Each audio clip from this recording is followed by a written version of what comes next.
ਅਕਥ ਅਗੋਚਰ ਜੀਉ ਪਿੰਡ ਤੇਰੀ ਰਾਸ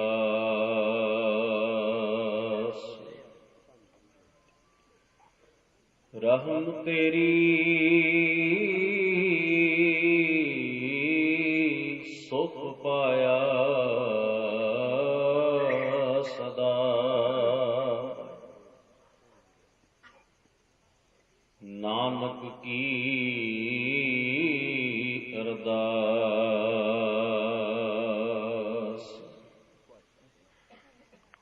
ਤੂੰ ਮੇਰੋ ਮੇਰ ਪਰਬਤ ਸੁਆਮੀ ਓਟ ਗਈ ਮੈਂ ਤੇਰੀ ਨਾਥ ਮੰਡੋਲਹੁ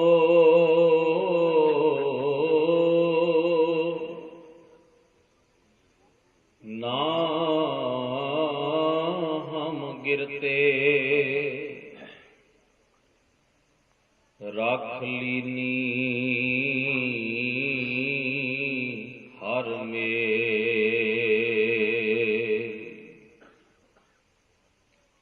ਧੰਨ ਵਾਹਿਗੁਰੂ ਸਾਹਿਬ ਜੀ। ਮਹਲਾ ਪਹਿਲਾ। ਬਸੰਤ ਹਿੰਡੋਲ ਘਰ ਦੂਜਾ। ਇਕ ਓੰਕਾਰ ਸਤਿਗੁਰ ਪ੍ਰਸਾਦਿ।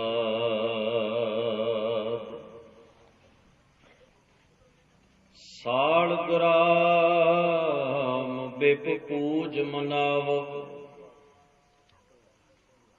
ਸੁਕ੍ਰਿਤ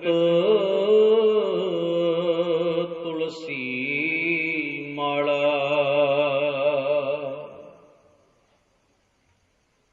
ਰਾਮ ਨਾਮ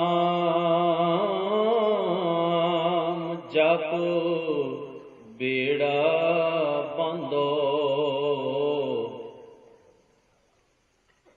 ਦਇਆ ਕਰੋ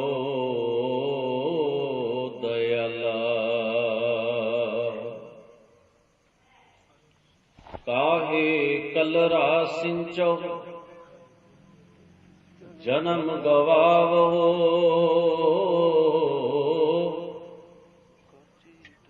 ਕਾਚੀ ਟਹਿਗ ਦੀਵਾਰ।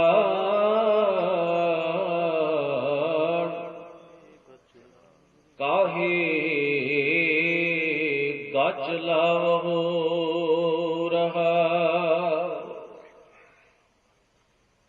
ਕਰ ਹਰਹਟ ਮਾਲ ਟਿੰਡ ਪਰਵੋ।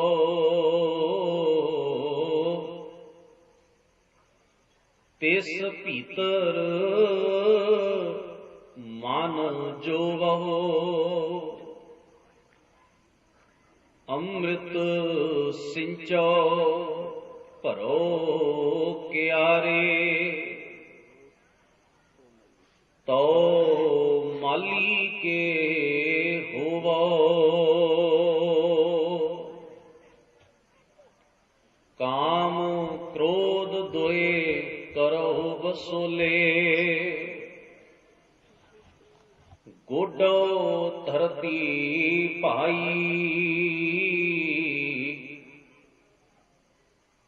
ਜਿਉ ਗੋਡੋ ਤਿਉ ਤੁਮ ਸੁਖ ਪਾਵੋ। ਕਿਰਤ ਨ ਮੇਟਿਆ ਜਾਇ।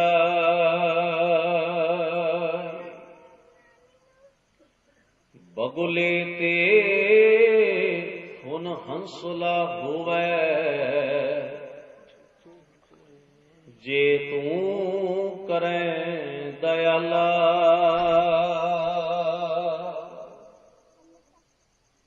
ਪ੍ਰਣਵਤ ਨਾਨਕ ਬਗੁਲੇ ਤੇ ਹੁਣ ਹੰਸਲਾ ਹੋਵੈ। ਜੇ ਤੂੰ ਕਰੈ ਦਇਆਲਾ ਪ੍ਰਣਵਤ ਨਾਨਕ ਦਾਸਨ ਦਾਸਾ, ਕਿਰਪਾ ਕਰੋ ਦਇਆਲਾ।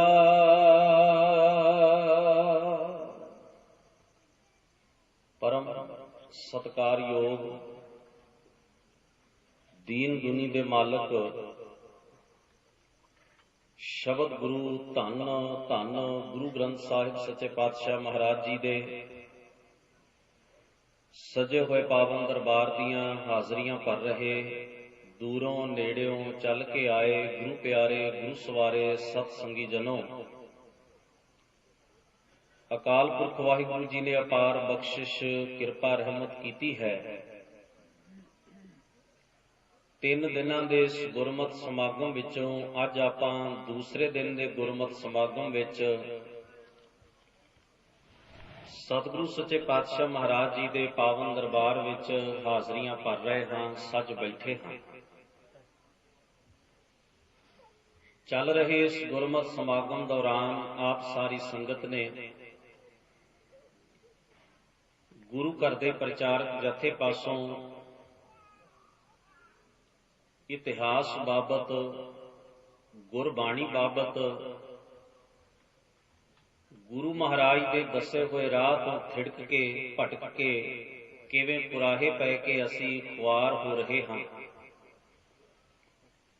ਇਤਿਆਦਿਕ ਬਹੁਤ ਸਾਰੀਆਂ ਵਿਚਾਰਾਂ ਜਥੇ ਨੇ ਆਪ ਸਰਬੱਤ ਸੰਗਤਾਂ ਦੇ ਨਾਲ ਸਾਂਝੀਆਂ ਕੀਤੀਆਂ ਨੇ, ਜਿਨ੍ਹਾਂ ਨੂੰ ਆਪ ਜੀ ਨੇ ਬੜੀ ਇਕਾਗਰਤਾ, ਪਿਆਰ, ਸਤਿਕਾਰ ਸਹਿਤ ਸ਼ਰਵਣ ਕੀਤਾ ਹੈ। ਸਵਾਓ ਨਿਯਤ ਕੀਤੇ ਹੋਏ ਸਮੇਂ ਮੁਤਾਬਕ ਗਰੀਬ ਨਵਾਜ ਪਾਤਸ਼ਾਹ ਜੀ ਦੀ ਅੰਮ੍ਰਿਤਮਈ ਪਾਵਨ ਬਾਣੀ ਅਤੇ ਆਪਣੇ ਮਹਾਨ ਬਜ਼ੁਰਗਾਂ ਦੀ ਵਿਰਾਸਤ ਨੂੰ ਯਾਦ ਕਰੀਏ। ਗੁਰਮਤਿ ਵਿਚਾਰਾਂ ਦੀ ਆਰੰਭਤਾ ਕਰਨ ਤੋਂ ਪਹਿਲਾਂ ਦਸ਼ਮੇਸ਼ ਪਿਤਾ ਕਲਗੀਧਰ ਸਵਾਮੀ ਸਾਹਿਬ ਕਮਾਲ ਗੁਰੂ ਗੋਬਿੰਦ ਸਿੰਘ ਸਾਹਿਬ ਮਹਾਰਾਜ ਜੀ ਦੀ ਬਖਸ਼ਿਸ਼ ਕੀਤੀ ਹੋਈ ਫਤਿਹ ਸਾਰੀ ਸੰਗਤ ਬੁਲੰਦ ਆਵਾਜ਼ ਵਿੱਚ ਸਾਂਝੀ ਕਰੋ। ਆਖੋ ਜੀ ਵਾਹਿਗੁਰੂ ਜੀ ਕਾ ਖਾਲਸਾ, ਵਾਹਿਗੁਰੂ ਜੀ ਕੀ ਫਤਿਹ। ਗੁਰੂ ਮਹਾਰਾਜ ਦੀ ਪਾਵਨ ਬਾਣੀ ਨੂੰ ਪੜ੍ਹਦਿਆਂ ਹੋਇਆਂ, ਕਿਉਂਕਿ ਸਤਿਗੁਰਾਂ ਨੇ ਜਿਹੜਾ ਉਪਦੇਸ਼ ਜਗਿਆਸੂ ਨੂੰ ਬਖਸ਼ਿਸ਼ ਕਰਨਾ ਸੀ, ਉਹ ਲੋਕ ਬੋਲੀ ਵਿੱਚ, ਜਿਹੜੀ ਬੋਲੀ ਆਮ ਜਨ ਸਧਾਰਨ ਮਨੁੱਖ ਸਮਝਦਾ ਹੈ, ਉਸ ਬੋਲੀ ਦੇ ਵਿੱਚ ਸਤਿਗੁਰੂ ਮਹਾਰਾਜ ਨੇ ਆਪਣਾ ਪਵਿੱਤਰ ਉਪਦੇਸ਼ ਮਨੁੱਖਤਾ ਨੂੰ ਸੁਣਾਇਆ। ਗਰੀਬ ਨਵਾਜ ਮਹਾਰਾਜ ਜੀ ਨੇ ਵੇਖਿਆ ਕਿ ਅਸਲ ਸ਼ਬਦ ਵੇਖੋ, ਮੈਂ ਉਦਾਹਰਣ ਦਿੰਦਾ ਹਾਂ, ਕਾਜ਼ੀ ਹੈ, ਕਾਜ਼ੀ, ਪਰ ਬਾਣੀ ਦੇ ਵਿੱਚ ਕਾਦੀ ਵੀ ਵਰਤੇ, ਕਾਦੀ ਕੂੜ ਬੋਲ ਮਲ ਖਾਏ, ਵਕਤ ਨਾ ਪਾਇਓ ਕਾਦੀਆਂ, ਲਫ਼ਜ਼ ਕਾਜ਼ੀ ਹੈ ਵਰਤਿਆ, ਕਾਦੀ ਜਾਂ ਕਾਦੀਆਂ ਵੀ ਹੈ। ਇਸ ਦਾ ਭਾਵ ਇਹ ਨਹੀਂ ਕਿ ਸਤਿਗੁਰੂ ਸੱਚੇ ਪਾਤਸ਼ਾਹ ਮਹਾਰਾਜ ਨੇ ਇਸ ਸ਼ਬਦ ਨੂੰ ਵਿਗਾੜ ਦਿੱਤਾ ਹੈ, ਨਹੀਂ। ਲੋਕ ਬੋਲੀ ਦੇ ਵਿੱਚ ਜਦੋਂ ਗੱਲ ਕੀਤੀ ਤੇ ਸਤਿਗੁਰੂ ਮਹਾਰਾਜ ਨੇ ਲੋਕਾਂ ਦੀ ਭਾਸ਼ਾ, ਆਮ ਲੋਕਾਂ ਦੀ ਬੋਲ ਚਾਲ ਨੂੰ ਆਧਾਰ ਬਣਾਇਆ। ਇਹ ਸਤਿਗੁਰਾਂ ਦੀ ਬਖਸ਼ਿਸ਼ ਕਹਿ ਲਓ, ਨਹੀਂ ਤਾਂ ਪੁਜਾਰੀ ਵਰਗ ਦੇ ਹੱਥ ਆਈ ਹੋਈ ਧਾਰਮਿਕ ਉਪਦੇਸ਼ ਦੀ ਗੱਲ ਨੂੰ ਇੰਨਿਆਂ ਔਖਿਆਂ ਕਰ ਦਿੱਤਾ ਗਿਆ ਸੀ ਵੀ ਆਮ ਬੰਦਾ ਉਹਦੇ ਤੋਂ ਦੂਰ ਹੋ ਗਿਆ। ਸਦੀਆਂ ਤੋਂ ਜਿਹੜੇ ਵੇਦ ਲਿਖੇ ਗਏ ਸਨ ਉਹ ਸੰਸਕ੍ਰਿਤ ਵਿੱਚ, ਔਰ ਜਿਤਨੇ ਵੀ ਗ੍ਰੰਥ ਲਿਖੇ, ਭਾਵੇਂ ਉਹ ਪੁਰਾਣਾਂ ਦੇ ਰੂਪ ਵਿੱਚ ਸਨ, ਸਿਮਰਤੀਆਂ ਦੇ ਰੂਪ ਵਿੱਚ ਸਨ, ਸ਼ਾਸਤਰਾਂ ਦੇ ਰੂਪ ਵਿੱਚ ਸਨ, ਉਪਨਿਸ਼ਦਾਂ ਦੇ ਰੂਪ ਵਿੱਚ ਸਨ, ਵੇਦਾਂ ਦੇ ਰੂਪ ਵਿੱਚ ਸਨ, ਪੁਜਾਰੀਆਂ ਨੇ ਉਹਨਾਂ ਨੂੰ ਸੰਸਕ੍ਰਿਤ ਵਿੱਚ ਹੀ ਰੱਖਿਆ। ਤੇ ਨਾਲ ਇੱਕ ਗੱਲ ਪ੍ਰਚਲਿਤ ਕੀਤੀ ਵੀ ਸੰਸਕ੍ਰਿਤ ਜਿਹੜੀ ਹੈ ਇਹ ਦੇਵਤਿਆਂ ਦੀ ਬੋਲੀ ਹੈ। ਦੇਵਤੇ ਜਦੋਂ ਆਪਸ ਵਿੱਚ ਗੱਲ ਕਰਦੇ ਨੇ ਉਹ ਸੰਸਕ੍ਰਿਤ ਵਿੱਚ ਕਰਦੇ ਨੇ, ਤੇ ਉਹਨੂੰ ਦੇਵ ਭਾਖਾ ਜਾਂ ਦੇਵ ਭਾਸ਼ਾ ਕਿਹਾ। ਤੇ ਨਾਲ ਅਗਲੀ ਗੱਲ ਵੀ ਕੰਡੀਸ਼ਨ, ਸ਼ਰਤ ਲਾ ਦਿੱਤੀ ਕਿ ਇਹ ਬੋਲੀ ਕੋਈ ਆਮ ਬੰਦਾ ਨਹੀਂ ਪੜ੍ਹ ਸਕਦਾ, ਇਹ ਕੇਵਲ ਉੱਚੀ ਕੁੱਲ ਵਿੱਚ ਪੈਦਾ ਹੋਇਆ, ਖਾਸ ਤੌਰ ਤੇ ਬ੍ਰਾਹਮਣ ਹੀ ਇਸ ਨੂੰ ਪੜ੍ਹ ਸਕਦਾ ਹੈ, ਉਹੀ ਇਹਦਾ ਅਧਿਕਾਰੀ ਹੈ। ਬਾਕੀ ਭਾਵੇਂ ਖੱਤਰੀ ਹੋਵੇ, ਭਾਵੇਂ ਵੈਸ਼ ਹੋਵੇ, ਉਹ ਨਹੀਂ ਪੜ੍ਹ ਸਕਦੇ। ਸ਼ੂਦਰ ਨੂੰ ਤਾਂ ਉਹ ਬੰਦਿਆਂ 'ਚ ਹੀ ਨਹੀਂ ਗਿਣਦਾ, ਉਹ ਕਹਿੰਦੇ ਇਹ ਤਾਂ ਪਸ਼ੂਆਂ ਨਾਲੋਂ ਵੀ ਬਦਤਰ ਹੈ, ਔਰਤ ਨਹੀਂ ਪੜ੍ਹ ਸਕਦੀ। इस वास्ते वो देवतियां की बोली जिहड़ी वो केवल पुजारी पढ़ सकता है, ब्राह्मण पढ़ सकता है। इस करके वो विपर ने, पुजारी ने वो सारा कंट्रोल अपने कोल रखिया। धर्म ग्रंथां नूं पढ़ना, धर्म ग्रंथां नूं पढ़ाउणा। शास्त्रां 'च 6 किस्म के कर्म ने जिहड़े ब्राह्मण, विपर, पुजारी ने करने हैं। वो किहड़े हन? यज्ञ करना ते यज्ञ कराउणा, दान देना ते दान लेना, ते विद्या पढ़नी ते विद्या पढ़ाउणी। पर पिछोकड़ नूं पढ़दे होया, वेखदे होया अंदाजा लाया जा सकता। 3 काम उसने पूरे जोर नाल कीते। दान लिया डंके दी चोट नाल, विद्या पढ़ी वो भी डंके दी चोट नाल। गौर करना, विद्या भी उसने पढ़ी, दान भी उसने लिया ते यज्ञ भी उन्हें करवाए। ते रह गए हुण बाकी 3 काम। भी यज्ञ करना है, तुहानूं कोई एक आध उदाहरण भावें मिल जाए, नहीं तो यज्ञ कीते नहीं, उन्हें करवाए ने। क्योंकि यज्ञां दा खर्च पुजारी क्यों करे भाई, उन्होंने की लोड़ है। दूसरी गल, उसने विद्या पढ़ाउण वेले भी कान रखी भी जिहड़े उच्ची कुल दे, उच्चे खानदान, रईस, ताकतवर लोग सन, उन्हां दे बच्चिआं नूं विद्या पढ़ाई, आम जन साधारण उन्हें नहीं पढ़ाई। इतिहास की एक लविया दा अंगूठा इस करके द्रोणाचार्या ने कट दिता क्योंकि उहदे उच्ची कुल दे पांडवां ने इतराज कीता सी, कौरवां ने इतराज कीता सी कि तुसीं एक शूद्र बच्चे नूं, पखौती पछड़ी हुई जात दे बच्चे नूं भी तुसीं एडा धनुखधारी बना दिता। उहनूं पुछिया तूं कित्थों सिੱਖਿਆ? मैं तां इहनूं नहीं सिखाया। उहने कहा जी मैनूं तुहाडी उस्तादी ते कोई शक नहीं, मैनूं पता सी तुसीं मैनूं ना कर दिओगे, तुसां मैनूं सिखाउणा नहीं ते सिखाया भी नहीं। बस तुहाडा एक बुत जिहा बना के मैं भै जिहा रख के, डर जिहा रख के अभ्यास करता रहा, प्रैक्टिस करता रहा, और अभ्यास ने मेरे अंदर इन्ना गुण ते हुनर भर दिता भी मानो मैं मन विच इच्छा धारी भी द्रोणाचार्य मेरा उस्ताद है। हुण उसदे मन विच आया लोग की कहणगे, एक पुजारी उस्ताद ने, एक विपर उस्ताद ने, एक अखौती पछड़ी हुई नीवी जात वाले ने धनुख बाण सिखा दिता, कलंक लग जाएगा। तो अमीर लोग मैनू जीन नहीं देणगे, तो विद्या उन्होंने भी सिखाउण लग पे। उसने आख्या ठीक है, जे तू मैनू गुरु धारण किया तो फिर गुरु दक्षिणा देनी पएगी। उन्हें आख्या उस्ताद जी मंगो की चाहिए? उन्हें आख्या मैनू अपना अंगूठा सज्जे हथ का ला के दे।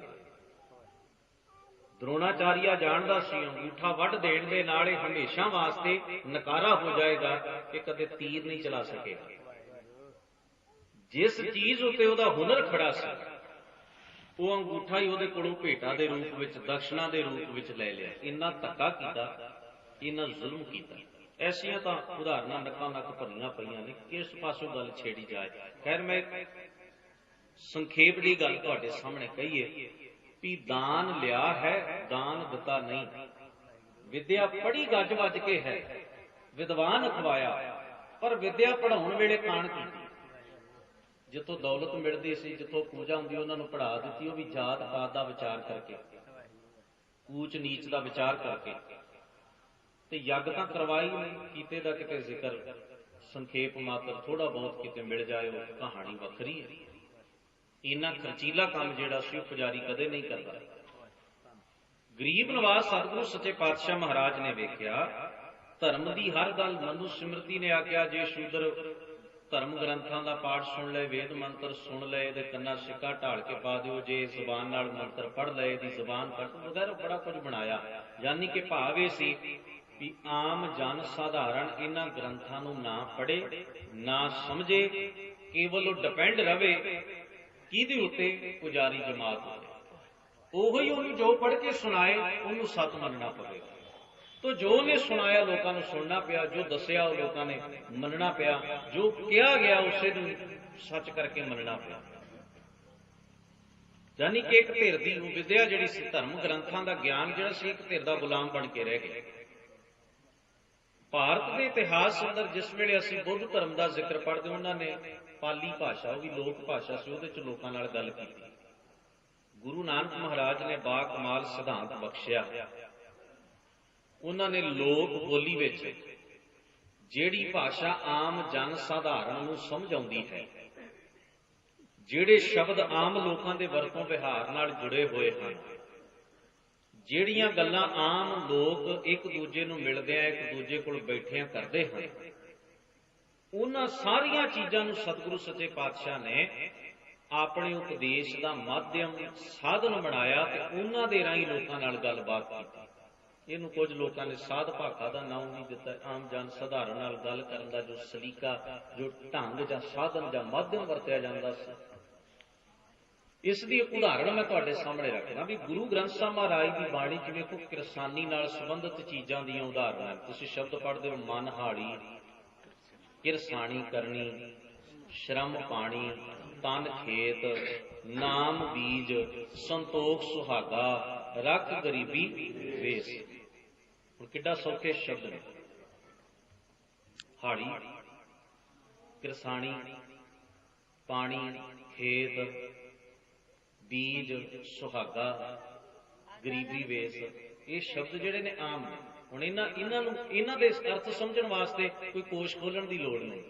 ਸਾਰਿਆਂ ਨੂੰ ਪਤਾ ਬੀਜ ਕਿਹਨੂੰ ਕਹਿੰਦੇ ਨੇ, ਸਾਰਿਆਂ ਨੂੰ ਪਤਾ ਸੁਹਾਗਾ ਕੀ ਹੁੰਦਾ ਹੈ, ਸਾਰਿਆਂ ਨੂੰ ਪਤਾ ਖੇਤ ਕੀ ਹੁੰਦਾ ਹੈ, ਸਾਰਿਆਂ ਨੂੰ ਪਤਾ ਪਾਣੀ ਕੀ ਹੁੰਦਾ ਹੈ, ਸਾਰਿਆਂ ਨੂੰ ਪਤਾ ਕਿਸਾਨ ਕਿਹਨੂੰ ਕਹਿੰਦੇ ਨੇ, ਜਿਹੜਾ ਖੇਤੀ ਕਰਦਾ ਹੈ। ਆਮ ਬੋਲੀ ਹੋ ਗਈ। ਇਸੇ ਤਰ੍ਹਾਂ ਗੁਰੂ ਮਹਾਰਾਜ ਨੇ ਆਮ ਜਨ ਸਧਾਰਨ ਦੇ ਸ਼ਬਦ ਵਰਤੇ। ਤੁਸੀਂ ਜਿਸ ਵੇਲੇ ਜਪ ਬਾਣੀ ਦਾ 38ਵੀਂ ਪੌੜੀ ਦਾ ਪਾਠ ਕਰਦੇ ਹੋ, ਜਪਜੀ ਸਾਹਿਬ ਦਾ, ਜਤ ਪਹਾਰਾ, ਧੀਰਜ ਸੁਨਿਆਰ, ਅਹਰਣ ਮਤ, ਵੇਦ ਹਥਿਆਰ, ਭਉ ਖਲਾ, ਅਗਨ ਤਪ ਤਾਓ, ਭਾਂਡਾ ਭਾਓ, ਅੰਮ੍ਰਿਤ ਤਿਤ ਢਾਲ, ਘੜੀਐ ਸ਼ਬਦ ਸੱਚੀ ਟਕਸਾਲ, ਜਿਨ ਕਉ ਨਦਰ ਕਰਮ ਤਿਨ ਕਾਰ ਨਾਨਕ, ਨਦਰੀ ਨਦਰ ਨਿਹਾਲ। ਖਲਾ ਕੀ ਹੈ? ਧੌਂਕਣੀ। ਅਹਰਣ ਕਿਹਨੂੰ ਕਹਿੰਦੇ ਹਨ? ਪਹਾਰਾ ਕਿਹਨੂੰ ਕਹਿੰਦੇ ਹਨ?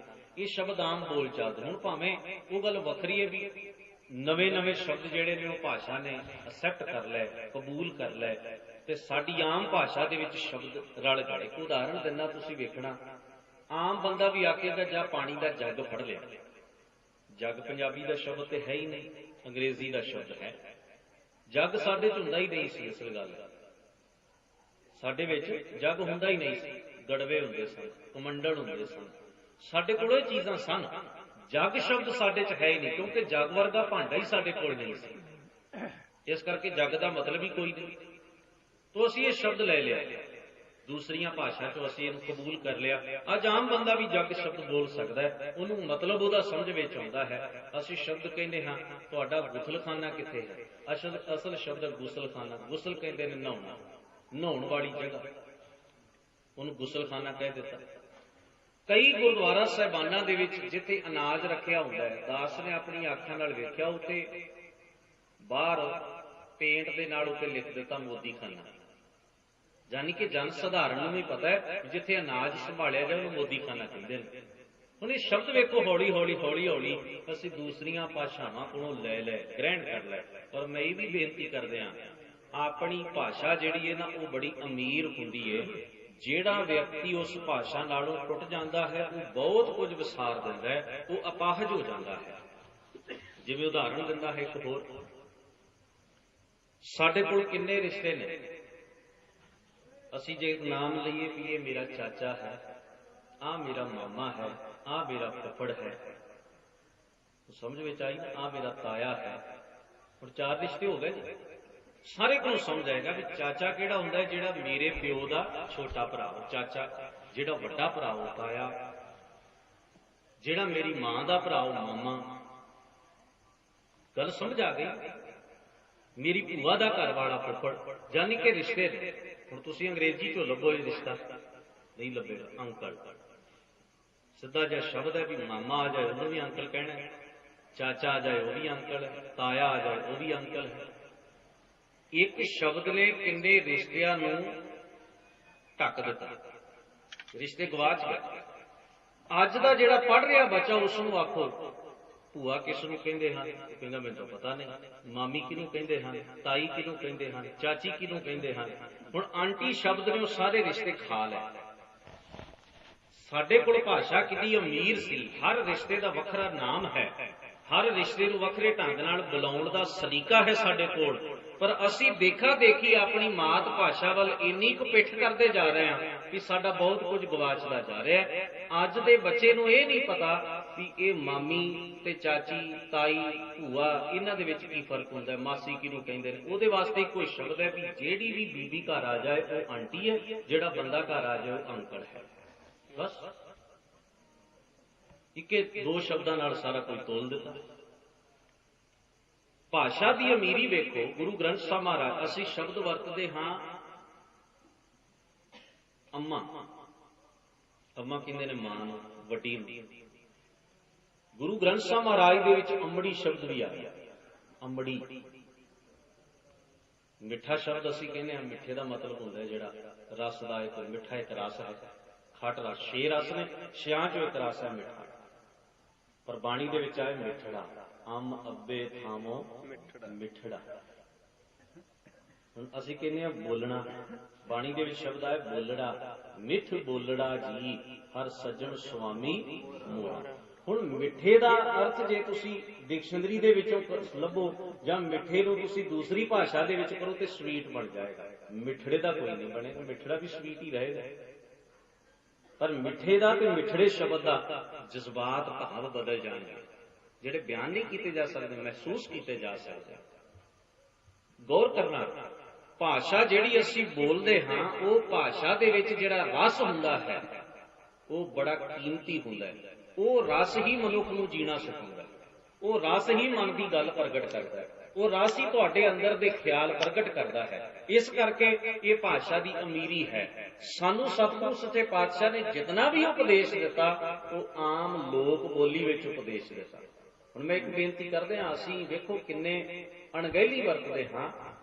असीं पिंडां थावां विच भी शहरां च थोड़ी ज्यादा है आदत लोगों को, पिंडां च भी हौली हौली, क्योंकि टीवी लगा होया हर घर च, उहदे राहीं असीं टुटी फुटी हिंदी बोलते हैं। विआह दे वेले बच्चे जां बच्ची का विआह घर विच होए ते उहदा कार्ड जिहड़ा वो भी असीं अंग्रेजी विच छपाउण लग पए।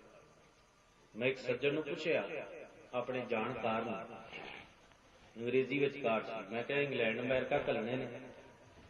कहंदा नहीं, साडा तो उत्थे कोई रहिंदा नहीं। मैं क्या फिर इन्ना फाह लैण दी की लोड़ सी, पंजाबी च लिख दे, सारिआं नूं समझ आउंदा। पर मैं कि एक काम खैर चंगा कीता, थल्ले अपने फोन नंबर दे दित्ते। कहंदा वो तो सारे ही दिंदे ने। मैं कहनी इत्थे जरूरी सन। कहंदा वो क्यों?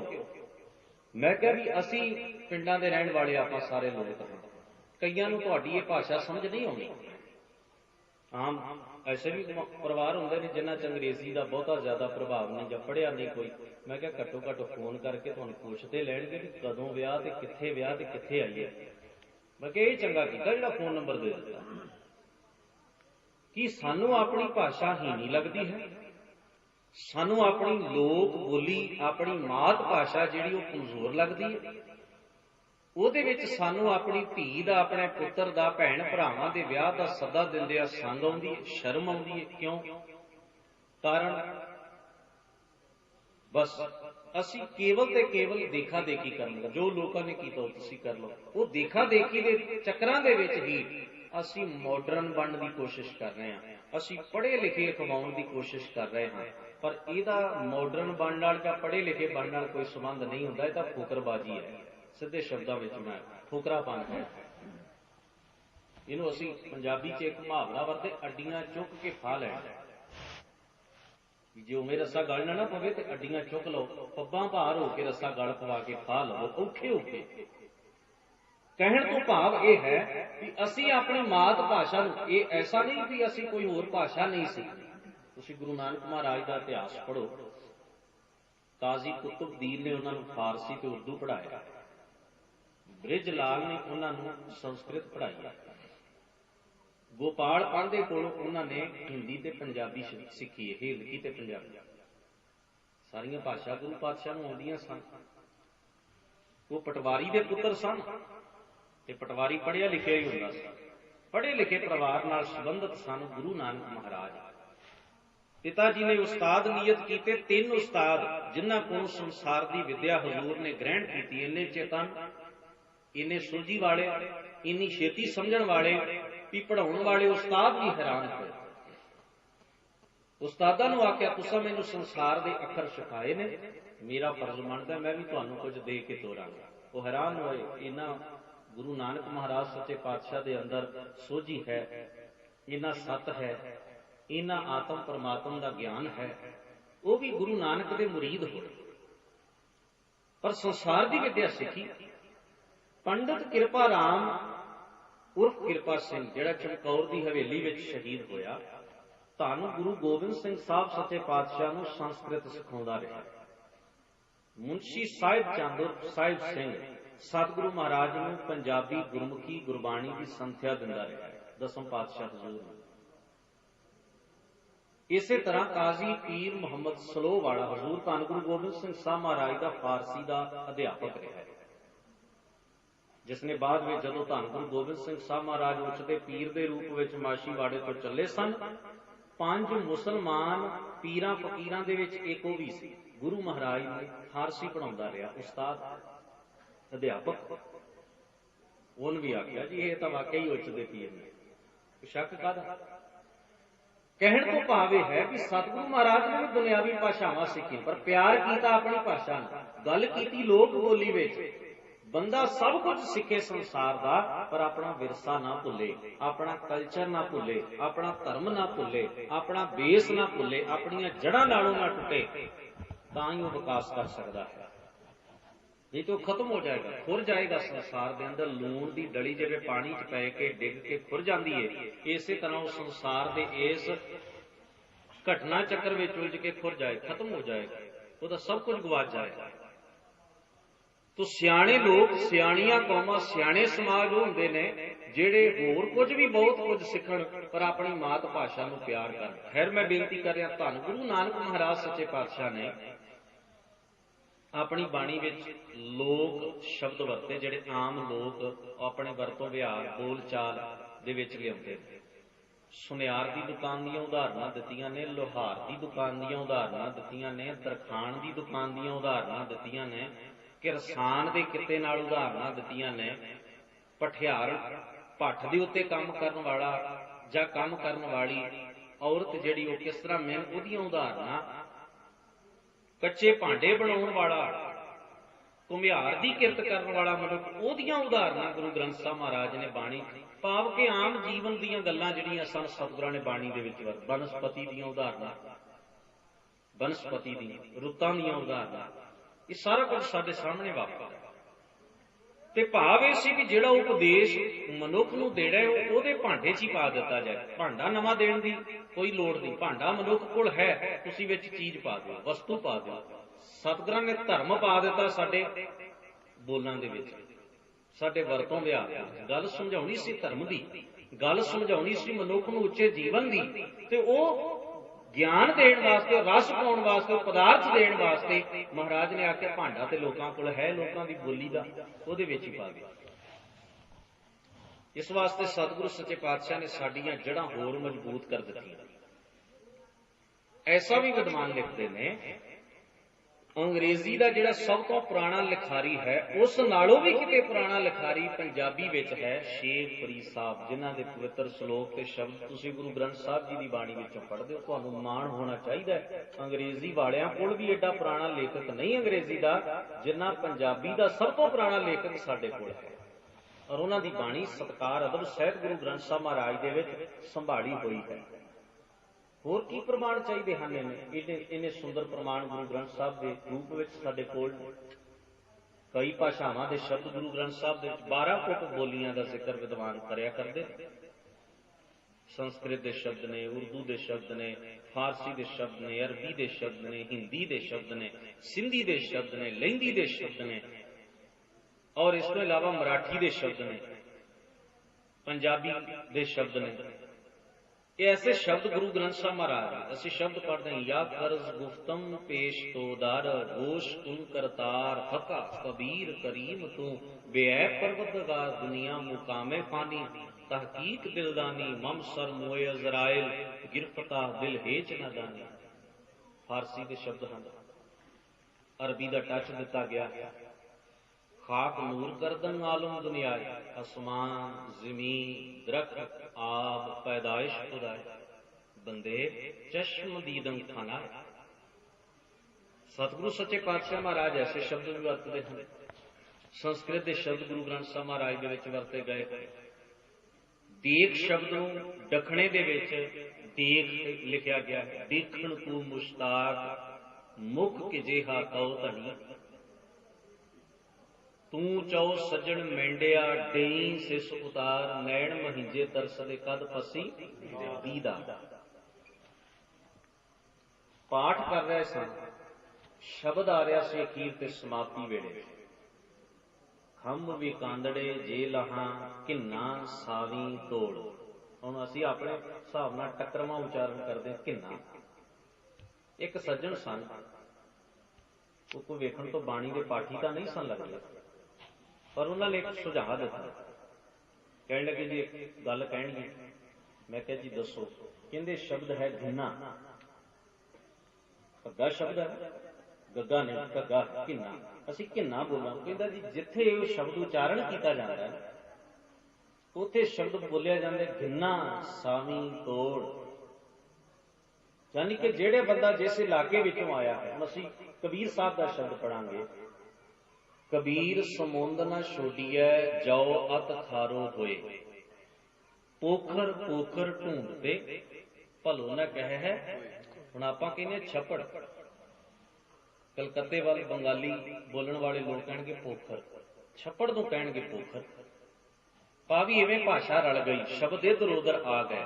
विद्वान बाणी दे अर्थ करन वालियां ने समझण दा यतन कीता पोखर किहनूं कहंदे ने भला, छप्पड़ नूं कहंदे ने, पर कित्थे जाके कहंदे ने? बंगाल दे विच जाके कहंदे ने। भाव कि बंगाली दा शब्द जिहड़ा है हौली हौली सफर करदा करदा पंजाब पहुंच गया। नामदेव साहब का जिक्र आउंदा है, उन्हां दा इतिहास पढ़ी होवे, पंजाब आए ने, इत्थे रहे ने। इस वास्ते वो मराठी दे कई शब्द अपने नाल जिहड़े सन लैके आए। उन्हां दे शब्द विच बार-बार आउंदा आयला जायला। ये शब्द जिहड़े सन आम जिवें पेंडू लोग वरतते सन, मराठी के शब्द ऐसे वरते। बीठल शब्द उधर वरत्या जाता है, पंजाब च बहुत घट वरत्या जाता है। केवल बाणी के रूप में वरत्या गया, आम बोलचाल में नहीं वरत्या जाता। कहण तो भाव इवें बाणी का रलेवा होया कई भाषावां दे नाल। कई शब्द कई भाषावां दे महाराज ने वरत के साडी भाषा का भंडार होर अमीर कर दिया। ਉਹਦੇ ਚ ਹੋਰ ਜ਼ਿਆਦਾ ਹੀਰੇ ਮੋਤੀ ਪਾ ਦਿੱਤੇ ਵੀ ਲਓ ਭਾਸ਼ਾ ਵੀ ਅਮੀਰ ਕਰ ਦਿੱਤੀ, ਉਪਦੇਸ਼ ਵੀ ਬੇਸ਼ਕੀਮਤੀ ਦੇ ਦਿੱਤਾ। ਏਡੀ ਵੱਡੀ ਬਰਕਤ ਤੇ ਬਖਸ਼ਿਸ਼ ਹਜ਼ੂਰ ਨੇ ਸਾਡੇ ਉੱਤੇ ਕੀਤੀ, ਏਡੀ ਵੱਡੀ ਬਖਸ਼ਿਸ਼। ਗਰੀਬ ਨਵਾਜ਼ ਸਤਿਗੁਰੂ ਸੱਚੇ ਪਾਤਸ਼ਾਹ ਜੀ ਦਾ ਜਿਹੜਾ ਸ਼ਬਦ ਮੈਂ ਆਪ ਜੀ ਦੇ ਨਾਲ ਸਾਂਝਾ ਕੀਤਾ ਪਾਠ ਦੇ ਰੂਪ ਵਿੱਚ, ਰਾਗ ਬਸੰਤ ਦੇ ਵਿੱਚ ਹੈ। ਪਹਿਲੀ ਪਾਤਸ਼ਾਹੀ ਧੰਨ ਗੁਰੂ ਨਾਨਕ ਸਾਹਿਬ ਜੀ ਦਾ ਉਚਾਰਨ ਕੀਤਾ ਹੈ। ਤੇ ਸ਼ਬਦ ਤੁਸੀਂ ਵੇਖਣਾ ਬੋਲ ਆਮ ਸਾਡੀ ਕਿਤੇ ਨਾਲ ਸਾਡੇ ਸਮਝ ਵਿੱਚ ਆਉਣ ਵਾਲੇ ਨੇ। ਅਸੀਂ ਸਾਰੇ ਜਾਣਦੇ ਹਾਂ ਵੀ ਜ਼ਮੀਨ ਜਿਹੜੀ ਹੈ ਉਹ ਕਈ ਢੰਗਾਂ ਦੀ ਮਿੱਟੀ ਹੁੰਦੀ ਹੈ ਤੇ ਕਈ ਢੰਗਾਂ ਦੀ ਜ਼ਮੀਨ ਹੁੰਦੀ ਹੈ। ਔਰ ਇੱਕ ਜ਼ਮੀਨ ਹੈ ਕੱਲਰ ਵਾਲੀ ਜ਼ਮੀਨ। ਕੱਲਰ ਵਾਲੀ ਜ਼ਮੀਨ ਜਿਹਦੇ 'ਚ ਪਾਣੀ ਨਹੀਂ ਜੀਰਦਾ, ਸ਼ੋਰਾ ਪੈਦਾ ਹੁੰਦਾ ਹੈ ਉੱਥੇ। ਉਹ ਜਿਸ ਵਿੱਚ ਪਾਣੀ ਨਾ ਜੀਰੇ, ਪਾਣੀ ਸਮਾਏ ਨਾ, उस जमीन दे विच फसल पैदा नहीं हुई। चंगी मिट्टी उन्होंने मन्निया जाता है जिहड़ी पानी नूं खिंच लवे, पानी नूं सोख लवे ते पानी च गल जाए। वो मिट्टी ही चंगी फसल पैदा करन दी ताकत रखती है। जिहड़ी मिट्टी पानी विच गलदी नहीं ते जिहड़ी मिट्टी पानी नूं सोखदी नहीं, खिंचदी नहीं, पींदी नहीं, पानी उत्थे खड़ा रहे, उन्होंने असीं कहंदे आ भी एक कलराठी जमीन है, कलर वाली भोए है। इत्थे भाई फसल पैदा नहीं हो सकती, जिन्ना मर्जी बीज सुट्टी जाओ। हुण जे कोई कलर वाली जमीन जिथे पहला ही पानी नहीं जीरदा, उन्होंने पानी दे दे के आखे भी मैं इस जमीन नूं सवार देना, इनू इत्थे पानी खिलार खिलार के, पानी रोक रोक के मैं इनू चंगी उपजाऊ पैदा बना देना, ऐसा नहीं हो सकता। असीं सारे जानते हैं, बजुर्ग जानते हैं, उन्होंने कलर वालियां जमीनां नूं सवारन वास्ते किवें हड्ड भन्ने ने, किवें मेहनतां कीतियां ने, किवें जिंदगी दे किन्ने साल उस जमीन नूं उपजाऊ बनाउण वास्ते, जरखेज बनाउण वास्ते उन्होंने अपनी उम्र ला दी है। जंगल पुट पुट के, उच्चे टिब्बे करा करा के, जमीन पद्धरी कर करके, फिर कलर वालियां जमीनां नूं सवार सवार के सारी उन्हें मिट्टियां बदल बदल के कितनी मेहनत करन तो बाद उन्हां जगह के उत्ते फसल पैदा होने लगी। ते बुजुर्ग दसदे ने कई बार विआह शादी के उत्ते कणक की रोटी नसीब होनी, चाह मलार उत्साह ते खुशी वाले काम दे विच, नहीं ते बाजरे की रोटी खानी, भखड़े दीयां रोटियां खानियां। इस तरह दुध घ्यो के आसरे के उत्ते काम चलिया करदा, लस्सी दही के आसरे के। बड़ा कठिन सफर जिहड़ा है वह कीता है। अज पंजाब की धरती के उत्ते अन्न पैदा होंदा है, अनाज पैदा होंदा है, सरकारां कन्नां नूं हथ ला जांदियां ने कि साथों नहीं चुकिया जांदा। तुसीं गौर करना, पर यह अनाज पैदा करने वास्ते किड्डी वड्डी घालना कई पीढ़ियां तो पंजाब के लोगों ने कीती है। किन्ने हड्ड भन्ने ने, किन्नी वड्डी घालना है। इहनूं तुसीं सोच के देखो किवें पशुआं च रह रह के सारी उम्र मिट्टी नाल मिट्टी हो के अज वो जमीन इन्नी सवार दी है कि अज पंजाब की धरती का अनाज जिहड़ा है वो देश के अंदर सब तो वड्डा भंडार है, सब तो वड्डा भंडार। पर मैनूं इस गल का अफसोस है भी पंजाब जां किसान जिहड़ा है वो फिर भी रो रहा है, दुखी है। दुकान दे विच बैठा होया बाबू जिहड़ा है ਉਹਦੀ हर चीज़ की इंश्योरेंस होंदी है, बीमा हो जाता है। दुकान सड़ गई, सरकार को कागज भर के पैसे ले लेंगे, बीमा कराया जी। किसान का तो कोई बीमा नहीं है, उसकी फसल का कोई बीमा नहीं। वैसे गुरु महाराज ने एक शब्द बाणी दे विच आख्या, कहंदे बंदिया धर्म के उत्ते रब ते पता तैनूं किहो जिहा विश्वास करना चाहिए। पुछया महाराज किहो जिहा? कहंदे किसान वर्गा। किवें महाराज? हजूर ने आख्या बंदा जमीन वाह के वतर योग करके ਉਹਦੇ ਚ बीज पा के आया, अजे घर आया आके पैरों जुत्ती ला के अजे मंजे ते बैठा तो एक दरवाजा खड़का दिता किसी ने। आके उदाहरण दे रहे, दरवाजे के उत्ते कौन सी? जिहदे कोलों करियाने का समान आउंदा, घर का समान आउंदा। उन्हें आख्या भी भाई तेरे इन्ने पैसे बने ने, पैसे दो। बंदे ने आख्या जी 2-4 महीने खलो जाओ, फसल आने वाली है, तुहाडा सारा लैना देना ला देंगे। देखो अजे बीज पा के आया, अजे उन्हें उगना है, अजे उन्हें पालना है। पता नहीं की होए, नेरियां आउण, झक्खड़ आउण, की मौसम बने, पता तो कुछ नहीं, पर भरोसा है, विश्वास है। कहंदा जी फसल तो रिश्तेदार आ गए, उन्हें आख्या जी धी की मंगनी की हुई है, पुत का मंगना किया, ब्याह कर दईए हुण। कहंदा जी बस 2-4 महीने होर ने, पैसे 4 आ जाण, फसल वेच के आपां ब्याह कर देंगे। घर बच्चिआं ने आख्या कमरा पा लईए कोई नवां। कहंदा खलो जाओ 2-4 महीने, पैसे आ लैण दो। सारिआं नूं इक्को गल कि फसल आ लैण दिओ, आपां उदों कर लवांगे।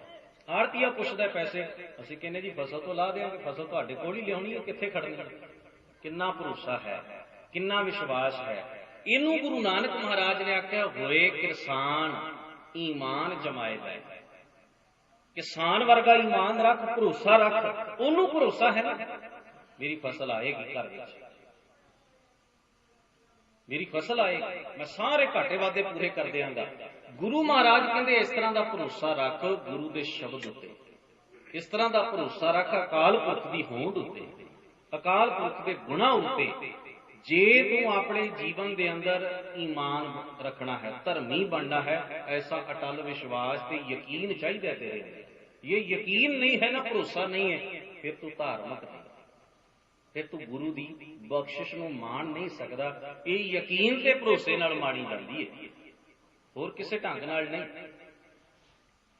एक सज्जन प्रश्न करते सन बड़ी बार जदों साहिब धन गुरु गोबिंद सिंह साहब महाराज केसगढ़ की ठेरी के उतों नंगी तलवार लैके आवाज देंदे सन, मैनूं एक सिर की लोड़ है। महाराज ने की कीता, उन्हां दा तंबू च लिजा के। सानूं हुंदा है ना, असीं एक दूजे सदियां तो पुछदे आ रहे हैं एक दूजे नूं, कोई कहंदा, कोई किसी ने कुछ कह दिता, वो तो लखारी अपनी गल करनगे, बुलारे अपने ढंग नाल। साडे मन च सवाल होएगा, क्योंकि असीं खलोते हैं पासे, असीं वेख रहे हैं जो कुछ हो रहा है, साडे मन अंदर कुछ होर चल रहा है कि वेखो तो सही पड़दा चो कि अंदर की होया अपने अपने ढंग नाल हर कोई बयान करे। पर जिन्हां सिदकियां दा सिर मंगिया जा रहा सी, सिदकी उठ के खलो गए। असीं ते केवल सवाल करांगे ना, असीं ते केवल ख्याल पैदा करांगे ना। जिन्हां दा यकीन सी, जिन्हां दा विश्वास सी, ਉਹਨਾਂ ਦੇ ਮਨ ਅੰਦਰ ਇਹ ਅਲਫਾਜ਼ ਨਹੀਂ ਉਮੜੇ, ਉਹਨਾਂ ਦੇ ਮਨ ਅੰਦਰ ਇਹ ਖਿਆਲ ਨਹੀਂ ਆਏ, ਉਹਨਾਂ ਦੇ ਅੰਦਰ ਖਿਆਲਾਂ ਦੀ ਭੰਨ ਤੋੜ ਨਹੀਂ ਹੋਈ। ਮਹਾਰਾਜ ਕੀ ਕਰਨਗੇ ਭਲਾ ਸਾਡਾ ਸਿਰ, ਜੋ ਮਰਜ਼ੀ ਕਰੇ। ਹੁਣ ਸੱਦਾ ਦਿੱਤਾ, ਉੱਠ ਖਲੋਵੋ। ਜੀਵਨ ਦਾ ਦਾਤਾ ਹੀ ਜਦੋਂ ਉਹ ਹੈ, ਉੱਠੋ ਤੇ ਸਹੀ, ਵਿਸ਼ਵਾਸ ਤੇ ਕਰੋ, ਉੱਠ ਖਲੋ। ਉਹ ਪਿਆਰੇ ਕਹਿਲਾਏ। ਪਿਆਰਾ ਹੁੰਦਾ ਹੀ ਉਹ ਹੈ ਜਿਹੜਾ ਪਿਆਰ ਚ ਆਪਾਂ ਭਾਵ ਗਵਾ ਦੇਵੇ, ਜਿਹੜਾ ਇਹ ਕਾਣ ਹੀ ਨਾ ਰੱਖੇ ਵੀ ਤੂੰ ਕੌਣ ਮੈਂ ਕੌਣ, ਮੈਂ ਜੇ ਤੈਨੂੰ ਆਹ ਚੀਜ਼ ਭੇਟਾ ਕਰਾਂ ਤੂੰ ਮੈਨੂੰ ਇਹਦੇ ਇਵਜ਼ ਵਿੱਚ ਕੀ ਦੇਣਾ। ਇਹ ਗੱਲਾਂ ਨਹੀਂ ਹੁੰਦੀਆਂ। ਇਹ ਸਾਨੂੰ ਅਸੀਂ ਪ੍ਰਚਾਰਕਾਂ ਨੇ ਘੜੀਆਂ ਗੱਲਾਂ ਵੀ ਭਾਈ ਦਇਆ ਸਿੰਘ ਨੂੰ ਮਹਾਰਾਜ ਸੱਚੇ ਪਾਤਸ਼ਾਹ ਜਦੋਂ ਕਹਿੰਦੇ ਮੈਨੂੰ ਵੀ ਪੌਲ ਛਕਾਓ, ਤੇ ਭਾਈ ਦਇਆ ਸਿੰਘ ਨੇ ਆਖਿਆ ਮਹਾਰਾਜ ਅਸੀਂ ਤਾਂ ਸਿਰ ਦੇ ਉੱਤੇ, ਤੁਸੀਂ ਕੀ ਦਿਓ। ਪਿਆਰ ਚ ਭਲਾ ਸੌਦੇ ਹੁੰਦੇ ਨੇ? ਬਿਲਕੁਲ ਨਹੀਂ ਹੁੰਦੇ। ਇਹ ਸਾਡੀਆਂ ਘਾਟਾਂ ਨੇ। ਉਹ ਅੰਮ੍ਰਿਤ ਕੇ ਦਾਤੇ ਨੂੰ, ਅੰਮ੍ਰਿਤ ਬਖਸ਼ਿਸ਼ ਕਰਨ ਵਾਲੇ ਨੂੰ, ਸਿੱਖ ਦੇ ਜੀਵਨ ਵਿੱਚ ਇਹ ਸਿਦਕ ਪੈਦਾ ਕਰਨ ਵਾਲੇ ਨੂੰ, ਤੇ ਭਾਈ ਦਇਆ ਸਿੰਘ ਵਰਗੇ ਮੁਰੀਦਾਂ ਨੂੰ ਇੱਥੋਂ ਤੱਕ ਪਿਆਰੇ ਬਣਾਉਣ ਵਾਲਾ ਧੰਨ ਗੁਰੂ ਗੋਬਿੰਦ ਸਿੰਘ ਸਾਹਿਬ ਮਹਾਰਾਜ ਆਖੇ ਆਪਣੇ ਸਿੱਖ ਨੂੰ, ਸਿੱਖਾਂ ਮੈਨੂੰ ਆਹ ਚਾਹੀਦਾ, ਸਿੱਖ ਗੁਰੂ ਅੱਗੇ ਸ਼ਰਤ ਰੱਖੇਗਾ? ਇਹ ਹੋ ਹੀ ਨਹੀਂ ਸਕਦੀ ਗੱਲ। ਪਿਆਰ ਦੇ ਸੌਦੇ ਸਨ।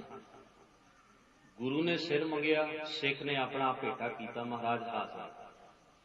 ਮਰਜ਼ੀ ਤੁਹਾਡੀ ਹੈ।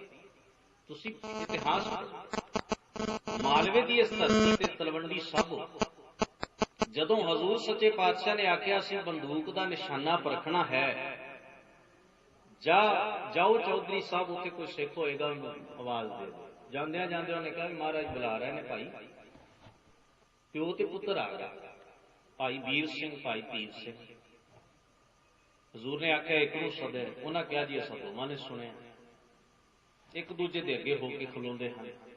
ਮਹਾਰਾਜ ਦੱਸਣਾ ਚਾਹੁੰਦੇ ਸਨ ਐਸੇ ਮਰਜੀਵੜੇ, ਐਸੇ ਸਿਦਕੀ, ਐਸੇ ਗੁਰੂ ਨੂੰ ਪਿਆਰਨ ਵਾਲੇ, ਧੁਰ ਆਤਮਾ ਤੋਂ ਗੁਰੂ ਦੇ ਨਾਲ ਜੁੜੇ ਹੋਏ ਸਾਡੇ ਕੋਲ ਐਸੇ ਮਰਜੀਵੜੇ ਨੇ। ਗੁਰੂ ਨੇ ਕੋਈ ਗੋਲੀ ਥੋੜਾ ਮਾਰੀ ਉਹਨਾਂ ਨੂੰ, ਪਰ ਦੁਨੀਆ ਨੂੰ ਵਿਖਾਇਆ। ਦੁਨੀਆ ਦੇ ਲੋਕੋ ਵੇਖੋ, ਜਿਹੜੀਆਂ ਲੜਾਈਆਂ ਅਸੀਂ ਲੜੀਆਂ ਨੇ ਇਹ ਸਿਦਕ ਤੋਂ ਬਿਨਾਂ ਨਹੀਂ ਲੜੀਆਂ ਜਾ ਸਕਦੀਆਂ।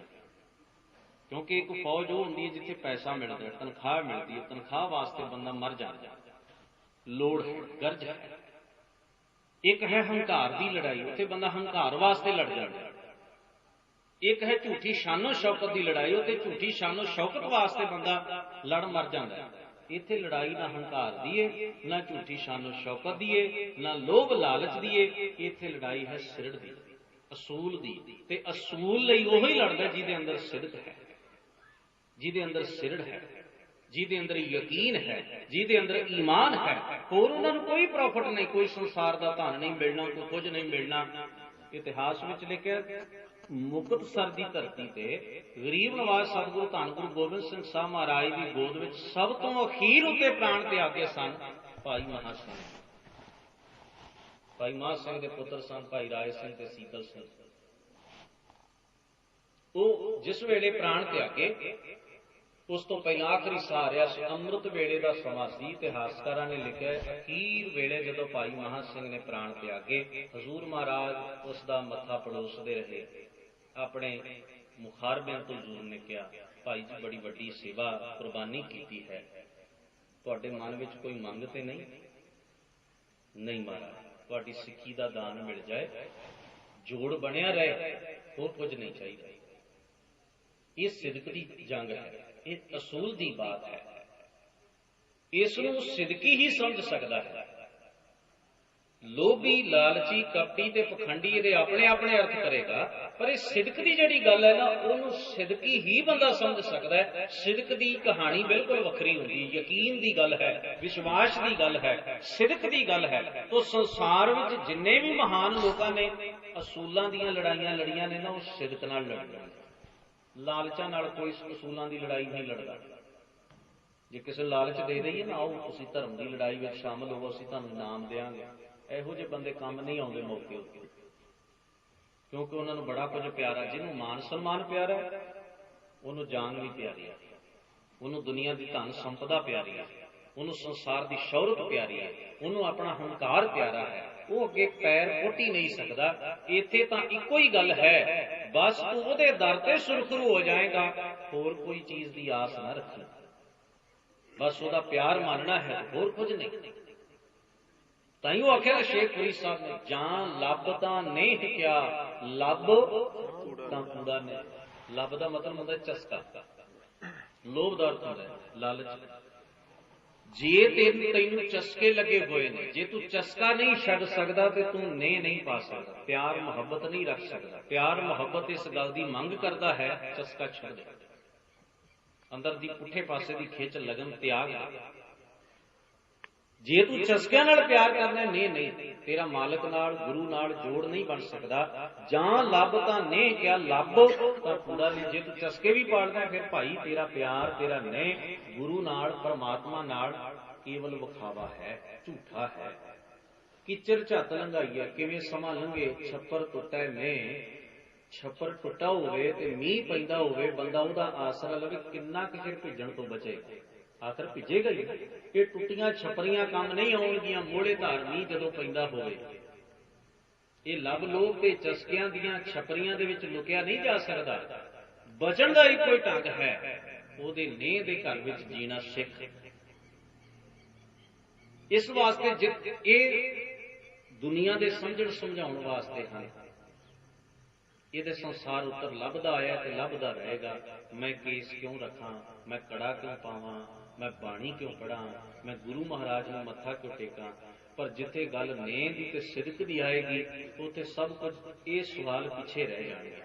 ਇਹਨਾਂ ਦੀ ਆਪਣੀ ਲੋੜ ਹੈ, ਮੈਂ ਇਹ ਨਹੀਂ ਕਹਿੰਦਾ ਵੀ ਇਹਨਾਂ ਨੂੰ ਸਮਝਣਾ ਸਮਝਾਉਣਾ ਨਹੀਂ ਚਾਹੀਦਾ, ਪਰ ਇੱਕ ਜੀਵਨ ਐਸਾ ਵੀ ਆਉਂਦਾ ਜਿੱਥੇ ਸਭ ਗੱਲਾਂ ਪਿੱਛੇ ਰਹਿ ਜਾਂਦੀਆਂ। ਬੰਦਾ ਆਖਦਾ ਗੁਰੂ ਲਈ ਜੀ ਰਿਹਾ, ਗੁਰੂ ਲਈ ਮੈਨੂੰ ਖੁਸ਼ੀ ਹੋਈ ਉਹਦੇ ਸਾਹਮਣੇ ਸਿਰ ਝੁਕਾ। ਤੁਸੀਂ ਇਸ ਦਾ ਜੋ ਮਰਜ਼ੀ ਅਰਥ ਕੱਢੀ ਜਾਓ, ਤੁਸੀਂ ਜੋ ਮਰਜ਼ੀ ਆਖੋ, ਸਿਰ ਝੁਕਾਉਣ ਦਾ ਆਹ ਕਾਰਨ ਹੈ, ਸਿਰ ਇਵੇਂ ਝੁਕਾਈ ਦਾ, ਤੁਸੀਂ ਜੋ ਮਰਜ਼ੀ, ਪਰ ਮੈਨੂੰ ਖੁਸ਼ੀ ਹੋਈ। ਤੁਸੀਂ ਮੇਰੇ ਮਨ ਦੀ ਤਸੱਲੀ ਦਾ ਅੰਦਾਜ਼ਾ ਨਹੀਂ ਲਾ ਸਕਦੇ ਜਦੋਂ ਮੇਰਾ ਸਿਰ ਆਪਣੇ ਗੁਰੂ ਦੇ ਸਨਮੁਖ ਝੁਕ ਜਾਂਦਾ ਹੈ। ਮੈਂ ਉਹਦੀ ਵਡਿਆਈ ਨੂੰ ਸਿਜਦਾ ਕਰ ਦਿੰਦਾ। ਮੈਨੂੰ ਇਵੇਂ ਲੱਗਦਾ ਜਿਵੇਂ ਮੈਂ ਆਪਣੇ ਹਥਿਆਰ ਉਹਦੇ ਸਾਹਮਣੇ ਸੁੱਟ ਦਿੱਤੇ ਨੇ। ਤੂੰ ਹੈ, ਬਸ ਤੂੰ ਹੈ, ਮੈਨੂੰ ਤੇਰੇ ਵਰਗਾ ਹੋਰ ਕੋਈ ਨਹੀਂ। ਮੇਰੇ ਨਿਉਣ ਦੇ ਵਿੱਚ ਇੰਨੇ ਭਾਵ ਨੇ ਜਿਨ੍ਹਾਂ ਨੂੰ ਵਿਦਵਾਨ ਚਾਹ ਕੇ ਵੀ ਸ਼ਾਇਦ ਬਿਆਨ ਨਾ ਕਰ ਸਕਣ। ਉਹ ਆਪਣਾ ਕੰਮ ਕਰਦੇ ਰਹਿਣਗੇ, ਪਰ ਇੱਥੇ ਗੱਲ ਹੈ ਪ੍ਰੇਮ ਦੀ, ਇੱਥੇ ਗੱਲ ਹੈ ਮੁਹੱਬਤ ਦੀ, ਇੱਥੇ ਗੱਲ ਹੈ ਸਿਦਕ ਦੀ। ਤੋ ਸਿਦਕੀ ਬੰਦੇ ਦੇ ਮਨ ਅੰਦਰ ਕਦੇ ਐਸੀ ਕੁਤਰਕ ਨਹੀਂ ਆਉਂਦੀ। ਸਿਦਕੀ ਬੰਦੇ ਦੇ ਮਨ ਦੇ ਅੰਦਰ ਕਦੇ ਐਸੀ ਦਲੀਲਬਾਜ਼ੀ ਵਿੱਚ ਉਲਝਣ ਦਾ ਸੁਭਾਵ ਨਹੀਂ ਉੱਠਦਾ, ਕਿਉਂਕਿ ਇਹ ਸਟੇਜਾਂ ਉਹ ਪਾਰ ਕਰ ਆਇਆ, ਇਹ ਪੜਾਅ ਲੰਘ ਆਇਆ। ਹੁਣ ਤਾਂ ਜਿਵੇਂ ਤੂੰ ਦਰਿਆਓ ਦਾਨਾ ਬੀਨਾ ਮੈਂ ਮਛਲੀ, ਐਸੇ ਅੰਤ ਲਹਾਂ ਜਾਂ ਦੇਖਾਂ ਤਾਂ ਤੂੰ ਹੈ ਤੁਝ ਤੇ ਨਿਕਸੀ। ਬਾਣੀ ਦੇ ਵਿੱਚ ਤੁਸੀਂ ਪੜ੍ਹਦੇ ਹੋ, ਏਕ ਤੂੰ ਹੀ, ਏਕ ਤੂੰ ਹੀ ਹੈ, ਬਸ ਤੂੰ ਹੀ ਹੈ। ਹਲਟ ਚੱਲਦਾ ਵੇਖਿਆ ਹਜ਼ੂਰ ਗੁਰੂ ਨਾਨਕ ਮਹਾਰਾਜ। ਹਲਟ ਦਾ ਮਤਲਬ ਸਮਝ ਲਓ, ਪਿੰਡਾਂ ਦੇ ਨਾਲ ਪਾਣੀ ਕੱਢਿਆ ਜਾਂਦਾ ਸੀ ਖੂਹ ਦੇ ਵਿੱਚ, ਹਟ ਗਿੜਦਾ ਸੀ। ਹਰ ਪੀ ਤੂੰ ਕਰੈ ਬੋਲੇ ਭਲੀ ਬਾਣ, ਸਾਹਿਬ ਸਦਾ ਹਦੂਰ ਹੈ ਕਿਆ ਉੱਚੀ ਕਰੇ ਪੁਕਾਰ। ਇਹ ਹਟ ਗਿੜਦਾ, ਟਕ ਟਕ ਟਕ ਟਕ ਦੀ ਆਵਾਜ਼ ਆਉਂਦੀ ਹੈ। ਮੇਰੇ ਗਰੀਬ ਨਵਾਜ ਨੇ ਆਖਿਆ ਇਵੇਂ ਲੱਗਦਾ ਜਿਵੇਂ ਤੂੰ ਕਰ ਰਿਹਾ ਹੋ। ਵਾਹਿਗੁਰੂ ਤੂੰ ਹੀ ਹੈ, ਤੂੰ ਹੀ ਹੈ, ਤੂੰ ਹੀ ਹੈ। ਇੰਨਾ ਅਕਾਲ ਪੁਰਖ ਦੀ ਹੋਂਦ ਨੂੰ ਮਹਿਸੂਸ ਕੀਤਾ, ਉਹਦੇ ਨੇੜੇ ਸੁਰਤੀ ਕਰਕੇ ਅਕਾਲ ਪੁਰਖ ਵਾਹਿਗੁਰੂ ਨੂੰ ਆਪਣੇ ਨੇੜੇ ਮਹਿਸੂਸ ਕੀਤਾ ਤੇ ਆਪਣੇ ਆਪ ਨੂੰ ਉਹਦੀ ਹਜ਼ੂਰੀ ਵਿੱਚ ਪਾਇਆ ਕਿ ਮੈਂ ਉਹਦੀ ਹਜ਼ੂਰੀ ਵਿੱਚ ਖੜਾ। ਕੋਈ ਲੁਕਾ ਨਹੀਂ ਹੈ ਤੇ ਅੰਤਰਜਾਮੀ ਪੁਰਖ ਵਿਧਾਤੇ, ਹੇ ਵਿਧੀ ਰਚਨ ਵਾਲੇ ਪੁਰਖ ਸਮਾਏ ਹੋਏ ਵਾਹਿਗੁਰੂ ਤੂੰ ਅੰਦਰ ਦੀ ਜਾਣਨ ਵਾਲਾ, ਤੇ ਇਥੋਂ ਕੀ ਲੁਕਾ ਰੱਖਿਆ। ਉੱਥੇ ਜਾ ਕੇ ਇਹ ਵੀ ਗੱਲ ਕਹਿ ਦਿੱਤੀ ਬਿਨ ਬੋਲਿਆ ਸਭ ਕੇ ਜਾਣਦਾ। ਬੋਲਾਂ ਵੀ ਕੀ, ਉਹ ਤਾਂ ਪਹਿਲੋਂ ਹੀ ਜਾਣ ਗਿਆ ਗੱਲ। ਇੰਨਾ ਅੰਤਰ ਹੈ, ਇੰਨਾ ਭੀਤਰ ਹੈ। ਹਲਾਜ ਬਿਨ ਮਨਸੂਰ ਇੱਕ ਸੂਫੀ ਫਕੀਰ ਹੋਇਆ, ਉਸਨੇ ਆਖਿਆ ਮੈਂ ਖੁਦਾ ਹਾਂ। ਪਤਾ ਨਹੀਂ ਕੀ ਮੌਜ ਆਈ ਉਹਦੇ ਮਨ ਅੰਦਰ। ਉਹਨਾਂ ਆਖਿਆ ਮੈਂ ਤਾਂ ਖੁਦਾ ਦਾ ਰੂਪ ਹਾਂ। ਕਾਜ਼ੀਆਂ ਨੂੰ ਗੱਲ ਚੰਗੀ ਨਾ ਲੱਗੀ, ਕਾਫਰ ਹੈ, ਆਪਣੇ ਆਪ ਨੂੰ ਖੁਦਾ ਘੋਸ਼ਿਤ ਕਰਦਾ। ਕੌਣ ਭੇਤ ਜਾਣੇ ਇਸ ਗੱਲ ਦਾ ਵੀ ਖੋਰੇ ਉਹ ਇੰਨਾ ਕੁ ਨੇੜੇ ਹੋ ਗਿਆ ਹੋਵੇ ਵੀ ਉਹਨੂੰ ਮਹਿਸੂਸ ਹੈ ਮੇਰੇ ਤੇ ਉਹਦੇ ਚੰਤਰੀ ਕੀ ਹੈ ਭਾਈ। ਪਰ ਦੁਨੀਆ ਨੂੰ ਇਹ ਕੁਫਰ ਨਜ਼ਰ ਆਇਆ। ਕੁਫਰ ਹੈ, ਪਾਪ ਹੈ ਇਹ ਗੱਲ ਕਹਿਣਾ, ਗੁਨਾਹ ਹੈ ਇਹ ਗੱਲ ਕਹਿਣਾ, ਪਰ ਇਸ ਭੇਤ ਨੂੰ ਕੌਣ ਜਾਣੇ, ਇਸ ਮਰਮ ਨੂੰ ਕੌਣ ਜਾਣੇ। ਵੈਸੇ ਗੁਰੂ ਕੀ ਪਾਵਨ ਬਾਣੀ ਦੇ ਵਿੱਚ ਇੱਕ ਸ਼ਬਦ ਹੈ, ਸੋ ਕਤ ਜਾਣੈ ਪੀਰ ਪਰਾਈ ਜਾ ਕੈ ਅੰਤਰ ਦਰਦ ਨਾ। ਉਹ ਪਰਾਈ ਪੀੜ ਨੂੰ ਕੀ ਜਾਣੇ ਜਿਹਨੇ ਕਦੇ ਇਸ ਦਰਦ ਨੂੰ ਮਹਿਸੂਸ ਹੀ ਨਹੀਂ ਕੀਤਾ किवें समझिओ ये गल कि दर्द की चीज़ है, ये पीड़ का की असर हुंदा है, उन्होंने किवें समझाया जाए, क्योंकि वो अंदर कदे पैदा ही नहीं हुई ये गल। बेबल हो के जीना, जिन्हों तुसीं गुरु ग्रंथ साहब महाराज की पवित्र बाणी चो ये शब्द पढ़ते हो, साडे संथ्या जिन्हां कोलों असीं करदे सां गुरु ग्रंथ साहब जी की बाणी की, वो सानूं ये गल कहिंदे सन उस्ताद, उन्होंने एक बड़ी वधिया गल उस वेले कही, उदों तो बहुती समझ नहीं आई, थोड़ी थोड़ी जी आई, हुण आई थोड़ी थोड़ी जी, बिल्कुल झोले जे वर्गी। वो कहिंदे सन बाणी दे पढ़न, बाणी नूं जानण दे, बाणी नूं जीउण दे कुछ पड़ाव ध्यान देना।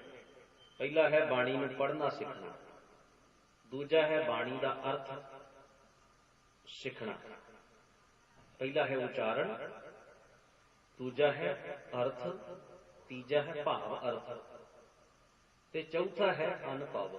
अनुभव का मतलब होंदा उहनूं जीना, महसूस करना।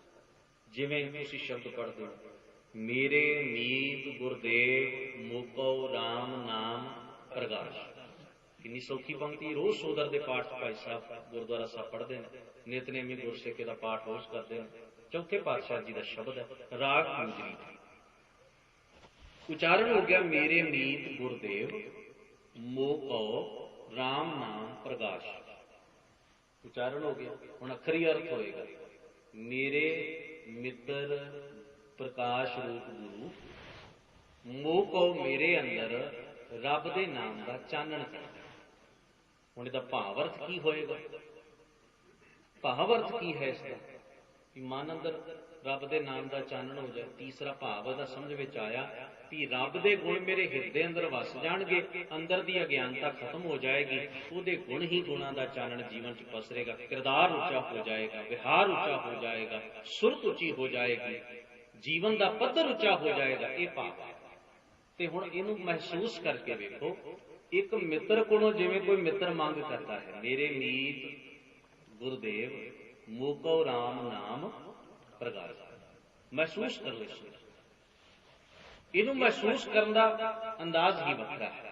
बस इत्थे आके गुरु प्यार वाले जिहड़ी मैं बेनती करना चाहुंदा भी धन श्री गुरु ग्रंथ साहब महाराज की पवित्र बाणी नूं अज असीं बहुता कर्म कांडां दे विच उलझा दिता है। सदके जाना चाहिए उन्हां गुरसिखां तो जिहड़े आप प्रेम सहित गुरु की पावन बाणी का पाठ करते हैं। नहीं तो संसार में तुसीं नजर मारो, इश्तिहार लगे 71 श्री अखंड पाठ साहिबां दी लड़ी चलेगी, 101 अखंड पाठ साहिबां दी लड़ी चलेगी। किसी ने इदों भी वर्जी की पुज पई, उन्हें आखिर लै 101 तो सारी करी जाए, आप 501 करके विखावांगे, इलाके च चर्चा होएगी फलानी जगह 501 अखंड पाठ कीते, वो होणगे किवें? बड़ी अजीब गल है, किवें होणगे? इन्नी महंगी, इन्नी अमोलक और इन्नी कीमती दात गुरबाणी किस ढंग नाल रिकॉर्ड बनाने वास्ते वरती जा रही है, रिकॉर्ड बन रहे हैं। एक तो शुरू हुई गल हुण 501 ते जाके खलो गई। एक इश्तिहार भी मैं लगा वेखिया, मौन श्री अखंड पाठ साहब, लो कर लो गल, पाठ भी होएगा पर मौन ही होएगा, यानी कि किसी के कन्ना चक्कर पैण नहीं देना, किसी को समझ नहीं आएगी भाई की पढ़ रहा है। मौन श्री अखंड पाठ साहिब, तुसीं अंदाजा ला के ते देखो, ये जिन्ना कुछ हो रहा तुहाडे अल, ये की गुरु ग्रंथ साहब महाराज सच्चे पातशाह जी के उस आत्म ज्ञान नूं जानण वास्ते है? नहीं है। तुसीं दसो कि 501 अखंड पाठ विचों आत्म ज्ञान निकलेगा, अनुभव निकलेगा, प्रेम निकलेगा, बाणी के नेड़े होण ते बाणी नूं महसूस करन वाला मादा पैदा हो सकेगा? नहीं हो सकता, कतई नहीं हो सकता, क्योंकि बाणी ने एक शब्द क्या, भावें पुराने पुजारियों वास्ते क्या, वैसे महाराज अज साडे लिए शब्द उहो ही वरत रहे हैं, साडे वास्ते भी होंदा। माते जाणो असीं बड़े चतुराई करते हैं कि गुरु साहब जी ने आख्या शेखा अंदरों जोर छड्ड तूं, असीं कहने ले सानू थोड़ा कि शेख नूं आख्या, किसी मुसलमान सानू थोड़ी ना आख्या। गुरु महाराज सच्चे पातशाह जी आखते हैं मूर्ख ब्राह्मण प्रभु संभाल सुकन ले, ब्राह्मण हो आख्या, सानू थोड़ी आख्या जी, शेखा ब्राह्मण थोड़ी है। कोई वेद पाठी से उन्होंने महाराज ने आख्या वेद पाठ संसार की कार, पढ़ पढ़ पंडित होए ख्वार, वेद पूजे सब करें, सतगुरु सच्चे पातशाह महाराज ਅਸੀਂ ਕਹਿੰਦੇ ਮੰਨੋ ਮਹਾਰਾਜ ਕੋਈ ਵੇਦ ਪੜ੍ਹਨ ਵਾਲੇ ਪਾਠੀ ਨੂੰ ਕਹਿ ਰਹੇ ਨੇ, ਸਾਨੂੰ ਥੋੜੀ ਨਾ ਕਹਿ ਰਹੇ, ਨਾ ਅਸੀਂ ਵੇਦ ਪੜ੍ਹਦੇ ਹਾਂ ਨਾ ਅਸੀਂ ਵੇਦਾਂ ਦੇ ਪਾਠੀ ਹਾਂ। ਤਾਂ ਅਸੀਂ ਬਚ ਗਏ, ਸਾਫ ਬਚ ਗਏ, ਪਾਸੇ ਹੋ ਗਏ। ਗੁਰੂ ਸਾਹਿਬ ਬਾਣੀ ਦੇ ਵਿੱਚ ਆਖ ਰਹੇ ਨੇ ਮੁੰਦਾਂ ਸੰਤੋਖ ਸ਼ਰਮ ਪਰ ਦੋ ਜੀ ਤੇ ਜੋਗੀ ਨੂੰ ਆਖਿਆ, ਸਾਨੂੰ ਥੋੜੀ ਨਾ ਆਖਿਆ ਸੰਤੋਖ ਦੀਆਂ ਮੁੰਦਰਾਂ ਪਰ। ਸਾਨੂੰ ਸੰਤੋਖ ਦੀ ਕੀ ਲੋੜ, ਆਪਾਂ ਜਿੰਨੀਆਂ ਮਰਜ਼ੀ ਗੋਲਕਾਂ ਭੰਨੀ ਤੁਰੇ ਜਾਈਏ, ਇਹ ਤੇ ਜੋਗੀ ਸੰਤੋਖ ਕਰੇ, ਸਾਨੂੰ ਨਹੀਂ ਆਖਿਆ। ਫਿਰ ਤੁਹਾਨੂੰ ਕੀ ਆਖਿਆ ਭਾਈ? ਕੁਝ ਬ੍ਰਾਹਮਣ ਨੂੰ ਕਹਿ ਦਿੱਤਾ, ਕੁਝ ਮੁਸਲਮਾਨ ਨੂੰ ਕਹਿ ਦਿੱਤਾ, ਕੁਝ ਸ਼ੇਖ ਨੂੰ ਕਹਿ ਦਿੱਤਾ, ਕੁਝ ਫਕੀਰਾਂ ਨੂੰ ਕਹਿ ਦਿੱਤਾ, ਕੁਝ ਉਦਾਸੀਆਂ ਨੂੰ ਕਹਿ ਦਿੱਤਾ, ਕੁਝ ਬ੍ਰਾਹਮਣਾਂ ਨੂੰ, ਪੁਜਾਰੀਆਂ, ਪੰਡਿਆਂ ਨੂੰ। ਤੁਹਾਨੂੰ ਕੀ ਆਖਿਆ? ਇਹਦਾ ਮਤਲਬ ਤੁਹਾਡੇ ਲਈ ਕੋਈ ਉਪਦੇਸ਼ ਨਹੀਂ। ਪਰ ਥਾਏ ਸਾਕੀ ਮਹਾਂਪੁਰਖ ਬੋਲਦੇ ਸਾਂਝੀ ਸਗਲ ਜਨ। ਭਾਵੇਂ ਕਿਸੇ ਇੱਕ ਨੂੰ ਆਵਾਜ਼ ਦੇ ਕੇ ਆਖੀਏ ਤੂੰ ਭਾਈ ਆ ਕੰਮ ਨਾ ਕਰ, ਪਰ ਸਾਰਿਆਂ ਲਈ ਉਪਦੇਸ਼ ਸਾਂਝਾ ਹੈ, ਸਾਰਿਆਂ ਲਈ।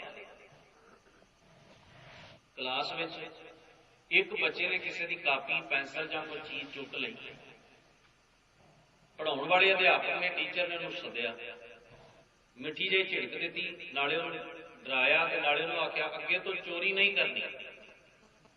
ਹੁਣ ਬਾਕੀ ਜਿਹੜੇ 40-45 ਬੱਚੇ ਕਲਾਸ 'ਚ ਬੈਠੇ ਉਹ ਕਹਿਣ ਲਓ, ਇਹਨੂੰ ਇਕੱਲੇ ਨੂੰ ਆਖਿਆ, ਆਪਾਂ ਨੂੰ ਨਹੀਂ ਆਖਿਆ ਭਾਈ ਰੱਜ ਵੱਜ ਕੇ ਚੋਰੀਆਂ ਕਰੋ, ਤੁਸੀਂ ਇਕੱਲੇ ਨੂੰ ਆਖਿਆ। ਇਹਨੇ ਗਾਂ ਤੋਂ ਚੋਰੀ ਨਹੀਂ ਕਰਨੀ, ਆਪਾਂ ਜਿਹੜੇ 45 ਬੈਠੇ ਆਪਾਂ ਕਰਦੇ ਨਹੀਂ। ਉਹਨੇ ਸਾਰਿਆਂ ਦੇ ਸਾਹਮਣੇ ਖਿਲਾਰ ਕੇ ਗੱਲ ਆਖੀ ਚੋਰੀ ਨਹੀਂ ਕਰਨੀ। ਇਹਦਾ ਭਾਵ ਸੀ ਵੀ ਉਹਨੇ ਸਾਰਿਆਂ ਨੂੰ ਸੁਣਾਇਆ ਕਿ ਚੋਰੀ ਕੋਈ ਨਾ ਕਰਿਓ, ਨਹੀਂ ਤੇ ਤੁਹਾਨੂੰ ਵੀ ਇਸੇ ਤਰ੍ਹਾਂ ਸੱਦ ਕੇ ਆਖਾਂਗੇ। ਇਹਦਾ ਮਤਲਬ ਇਹ ਥੋੜੀ ਵੀ ਬਾਕੀ ਜਿਹੜੇ 45 ਬੱਚੇ ਬੈਠੇ ਨੇ ਉਸ ਕਲਾਸ 'ਚ ਉਹ ਕਹਿਣ ਲੋ ਵੀ ਇਹ ਤਾਂ ਫਲਾਣੇ ਨੂੰ ਸੱਦ ਕੇ ਖਿਲਾਰ ਕੇ ਆਖਿਆ, ਆਪਾਂ ਨੂੰ ਨਹੀਂ ਆਖਿਆ, ਆਪਾਂ ਤਾਂ ਚੋਰੀਆਂ ਕਰਾਂਗੇ। ਇਹਦਾ ਭਾਵ ਇਹ ਥੋੜੀ ਬਣਦਾ। तो भाव नूं समझना है। प्रथाएं साखी महापुरख बोलते सांझी सगल जाने, वो सारियां वास्ते हुंदी है। भावें नाम जोगी दा आ जाए, भावें शेख दा आ जाए, भावें पंडित दा आ जाए, भावें पुजारी दा आ जाए, किसी दा भी नाम आ जाए, पर गल सारियां वास्ते, उपदेश जिहड़ा वो सारियां वास्ते साझा। तो उपदेश की है महाराज का? वेद पाठ संसार की का। बहुतात लोग धर्म ग्रंथां दे पाठ करते ने कादे लई? संसार की क्रिया निभाउण वास्ते, उन्होंने जीण वास्ते नहीं, उहदा आनंद लैण, बस संसार की कार निभा रहे हैं। जेकर शगन वाली टोकरी लैके रिश्तेदार नेड़े आ गए ने, भाई साहब नूं कहते हैं भाई साहब थोड़ा जिहा काली कर दो, वो आ गए ने, मगरों असीं भी जाना। जे पता लगा उन्हों का फोन आ गया भी अजे 1-1.5 घंटा लगना भी असीं तां अजे मोगे फिरदे हैं, सानू पता लगना भाई साहब तो समाप्ति के नेड़े, भाई साहब थोड़ा हौली चलियो, हौली हौली चलियो। यानी कि भाव की है, बाणी कौन सुन रहा है? रस्म होनी है एन मौके के उत्ते, टाइम सैट कर लो, यानी कि रस्म पूरी हो जाए, बाकी किसी चीज की जरूरत नहीं है, बाकी किसी चीज। ये भाव की है इस गल का कि वेद पाठ संसार की कार, पढ़ पढ़ पंडित होए, पंडित वाचै पोथियां, ना बूझै विचार, अन कौ मती दे चलै, माया का व्यापार, कथनी झूठी जग भवै, रहनी शब्द सोसा। गुरु महाराज ने वचन सानू भी उन्ने ही आख्या।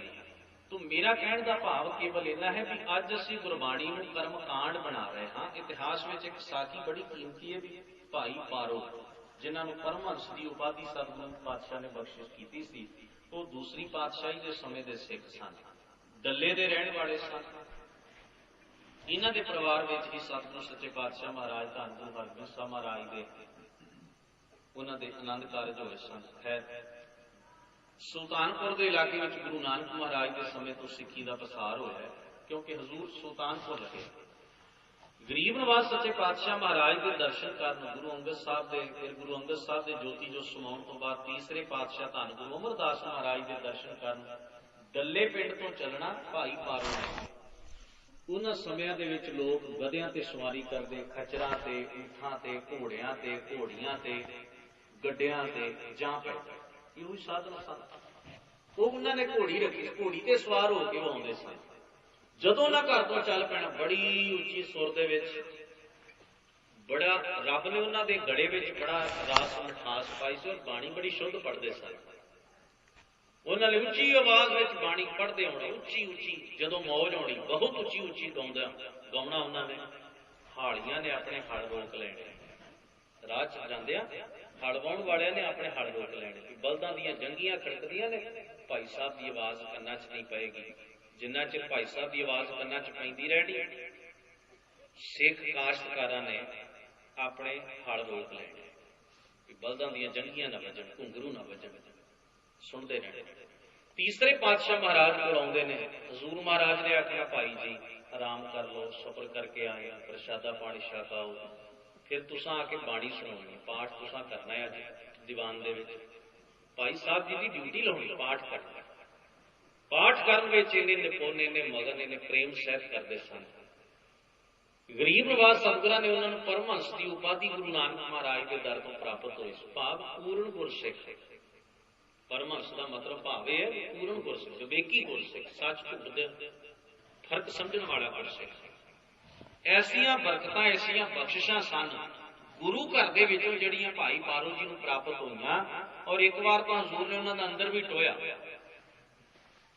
अंदर नूं टोण दा ढंग ही लभ्या। महाराज ने एक दिन दीवान जदों पाठ सुण रहे सन, मोढियां तो फड़िया के भाई जी साडी थां ते बैठो, इत्थे बैठो, तुसीं हाथ जोड़े नहीं मारा, काहदे लई, ये ते तुहाडी जगह, तुसीं बैठो। भाई जी साडा मन करदा है भी अपनी जिम्मेवारी तुहानूं दे दईए, संगत तुहानूं आके सत्कार दिया करेगी, तुसीं सारिआं दे प्रमुख आगू गुरुवत बन जाओगे। भाई जी ने हाथ जोड़े, महाराज इन्नी खुशी काहदे लई, इन्नी बख्शिश काहदे लई, ऐसा मेरे च की गुण तक लिया तुसां, की हुनर वेख लिया तुसां मेरे अंदर। असीं अज गुरु घर आके कहने ना मैं गुरमुख हाँ, असीं एक थोड़ा ने महाराज सच्चे पातशाह मेरे वर्गा मनमुख कोई नहीं, मैनूं बख्श ले।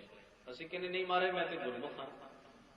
तो गुरु साहब कहते भी प्यारिया तैनूं की समझाउणा, तूं तो पहले ही गुरमुख, तैनूं तो मत देण दी लोड़ ही नहीं, पढ़िआ सब कुछ जानदा है, तैनूं सिखाउण दी कोई लोड़ नहीं।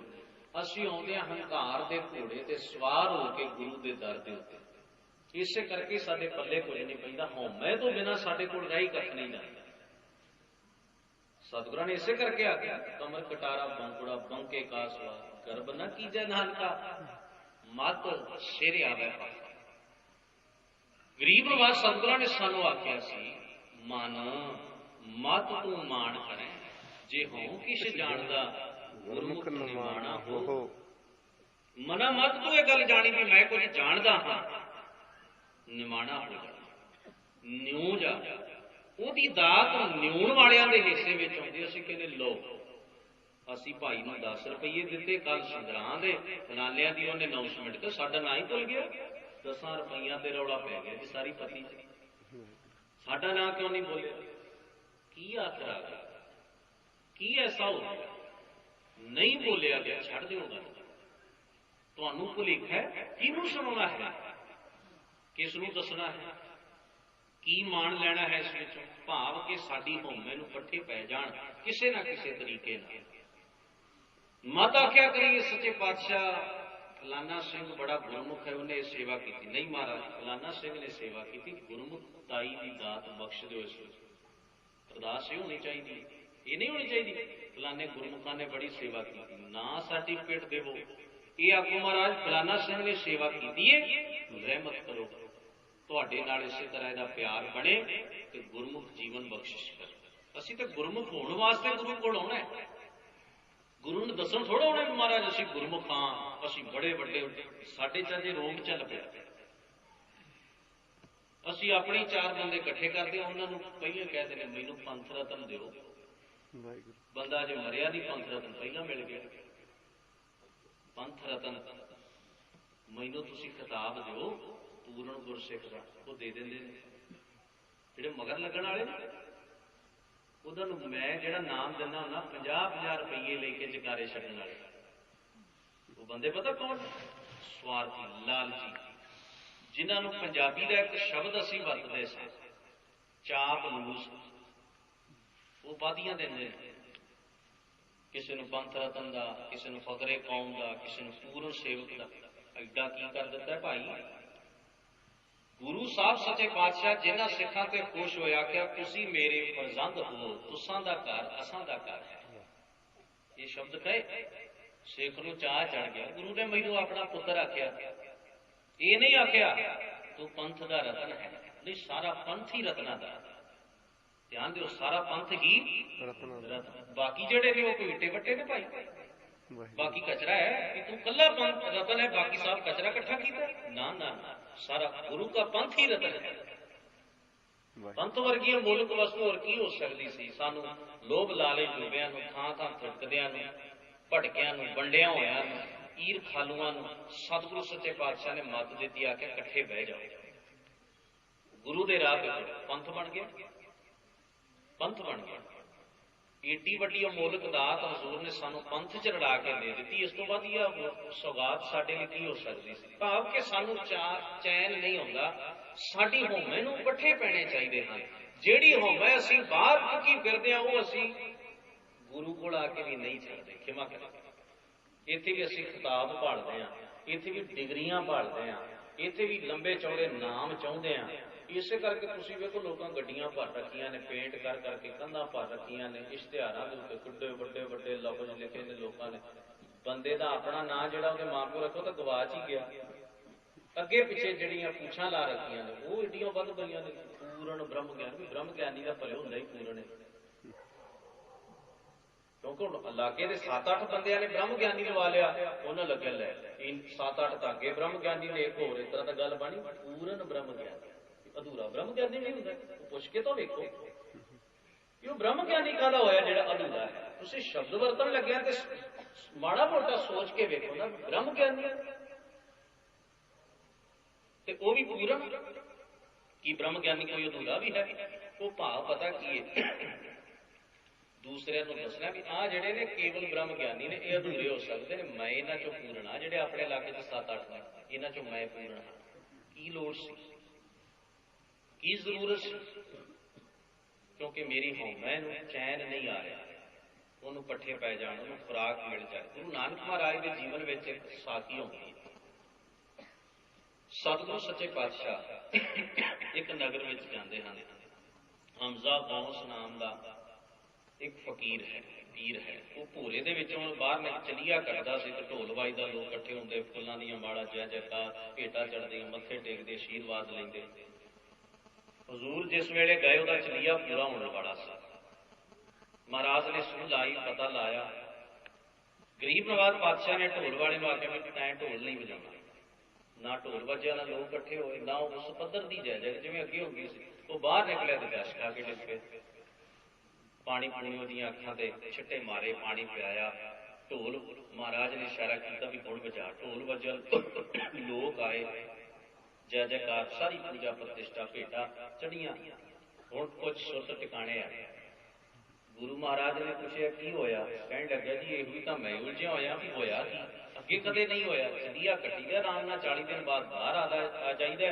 अगे कदे इस तरह की कमजोरी महसूस नहीं हुई, ऐतकी ते कमाल ही हो गई। गुरु महाराज ने आख्या कमजोरी शरीर की घट सी, सुरत की ज्यादा सी। क्यों?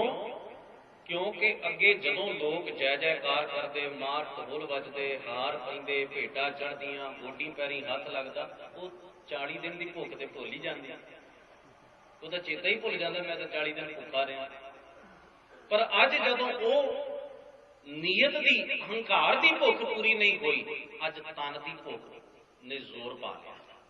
वो कमजोरी तो चल नहीं सकिया। बंदिया 40 दिन दे चलिए तू परमात्मा लई नहीं कटे। ये चलिया की लोड़ ही नहीं सी। ये चलिए तू किसी के भले लई नहीं कटे, लोड़ ही नहीं सी।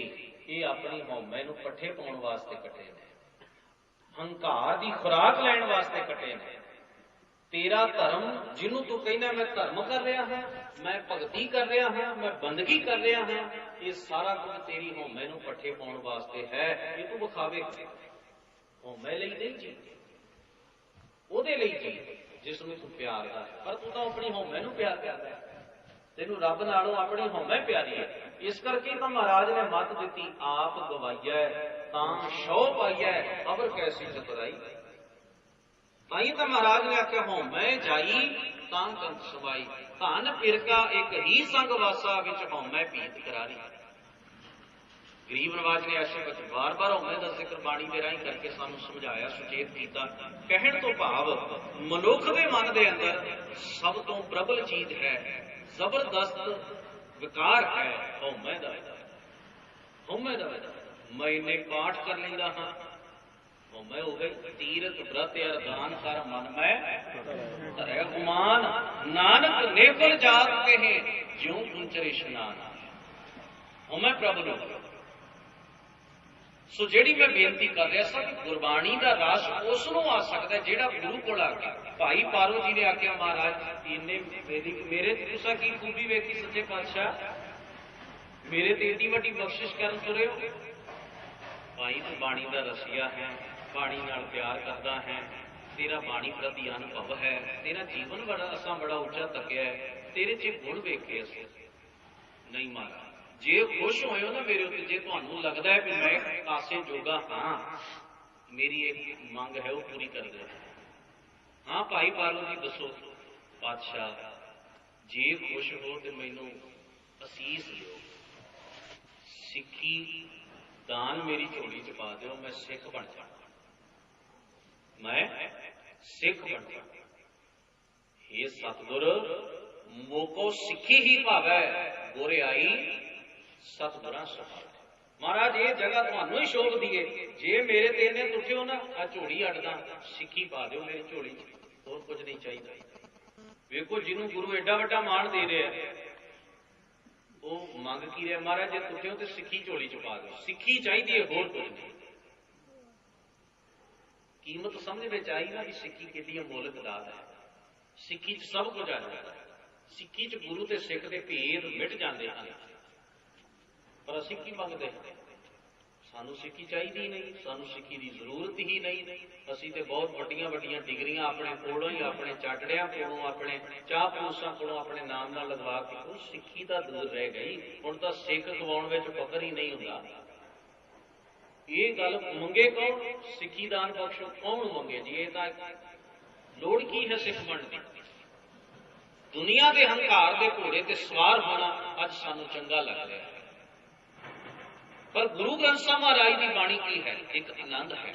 ਗੁਰਬਾਣੀ ਇੱਕ ਜੀਵਨ ਜਾਚ ਹੈ, ਗੁਰਬਾਣੀ ਜੀਵਨ ਜਿਉਣ ਦਾ ਰਸਤਾ ਹੈ, ਵੇ ਆਫ ਲਾਈਫ ਹੈ। ਗੁਰਬਾਣੀ ਦੇ ਵਿੱਚੋਂ ਹੀ ਸਾਨੂੰ ਗੁਰਮੁਖ ਹੋਣ ਦਾ ਪੰਥ ਮਿਲਦਾ ਹੈ, ਗੁਰਬਾਣੀ ਵਿੱਚੋਂ ਹੀ ਭਗਤ ਹੋਣ ਦਾ ਰਸਤਾ ਲੱਭਦਾ ਹੈ। ਗੁਰਬਾਣੀ ਵਿੱਚੋਂ ਸਿੱਖੀ ਮਿਲੇਗੀ, ਗੁਰਬਾਣੀ ਚੋਂ ਸਾਨੂੰ ਧਰਮ ਮਿਲੇਗਾ, ਗੁਰਬਾਣੀ ਚੋਂ ਗੁਰੂ ਨਾਲ ਜੁੜਨ ਦੀ ਕਲਾ ਮਿਲੇਗੀ, ਗੁਰਬਾਣੀ ਰਾਹੀਂ ਰੱਬ ਨਾਲ ਜੋੜ ਬਣੇਗਾ। ਵਾਹ ਵਾਹ ਬਾਣੀ ਨਿਰੰਕਾਰ ਹੈ, ਤਿਸ ਜੀ ਵੱਡਾ ਵਰਨਾ। ਉਹ ਬਾਣੀ ਜਿਸ ਲਈ ਸਿੱਖ ਅੱਜ ਵੇਟਿੰਗ ਲਿਸਟ ਵਿੱਚ ਲੱਗਾ। ਮੈਂ ਅੱਗੇ ਵੀ ਬੇਨਤੀ ਕੀਤੀ ਸੀ, ਸ਼ਾਇਦ ਕਿਸੇ ਧਰਮ ਸਥਾਨ ਤੇ, ਵੱਡੇ ਵੱਡੇ ਧਰਮ ਸਥਾਨਾਂ ਲੋਕ ਜਾਂਦੇ ਨੇ, ਸਾਡਾ ਵੀ ਅਖੰਡ ਪਾਠ ਕਰਦੇ ਹੋ।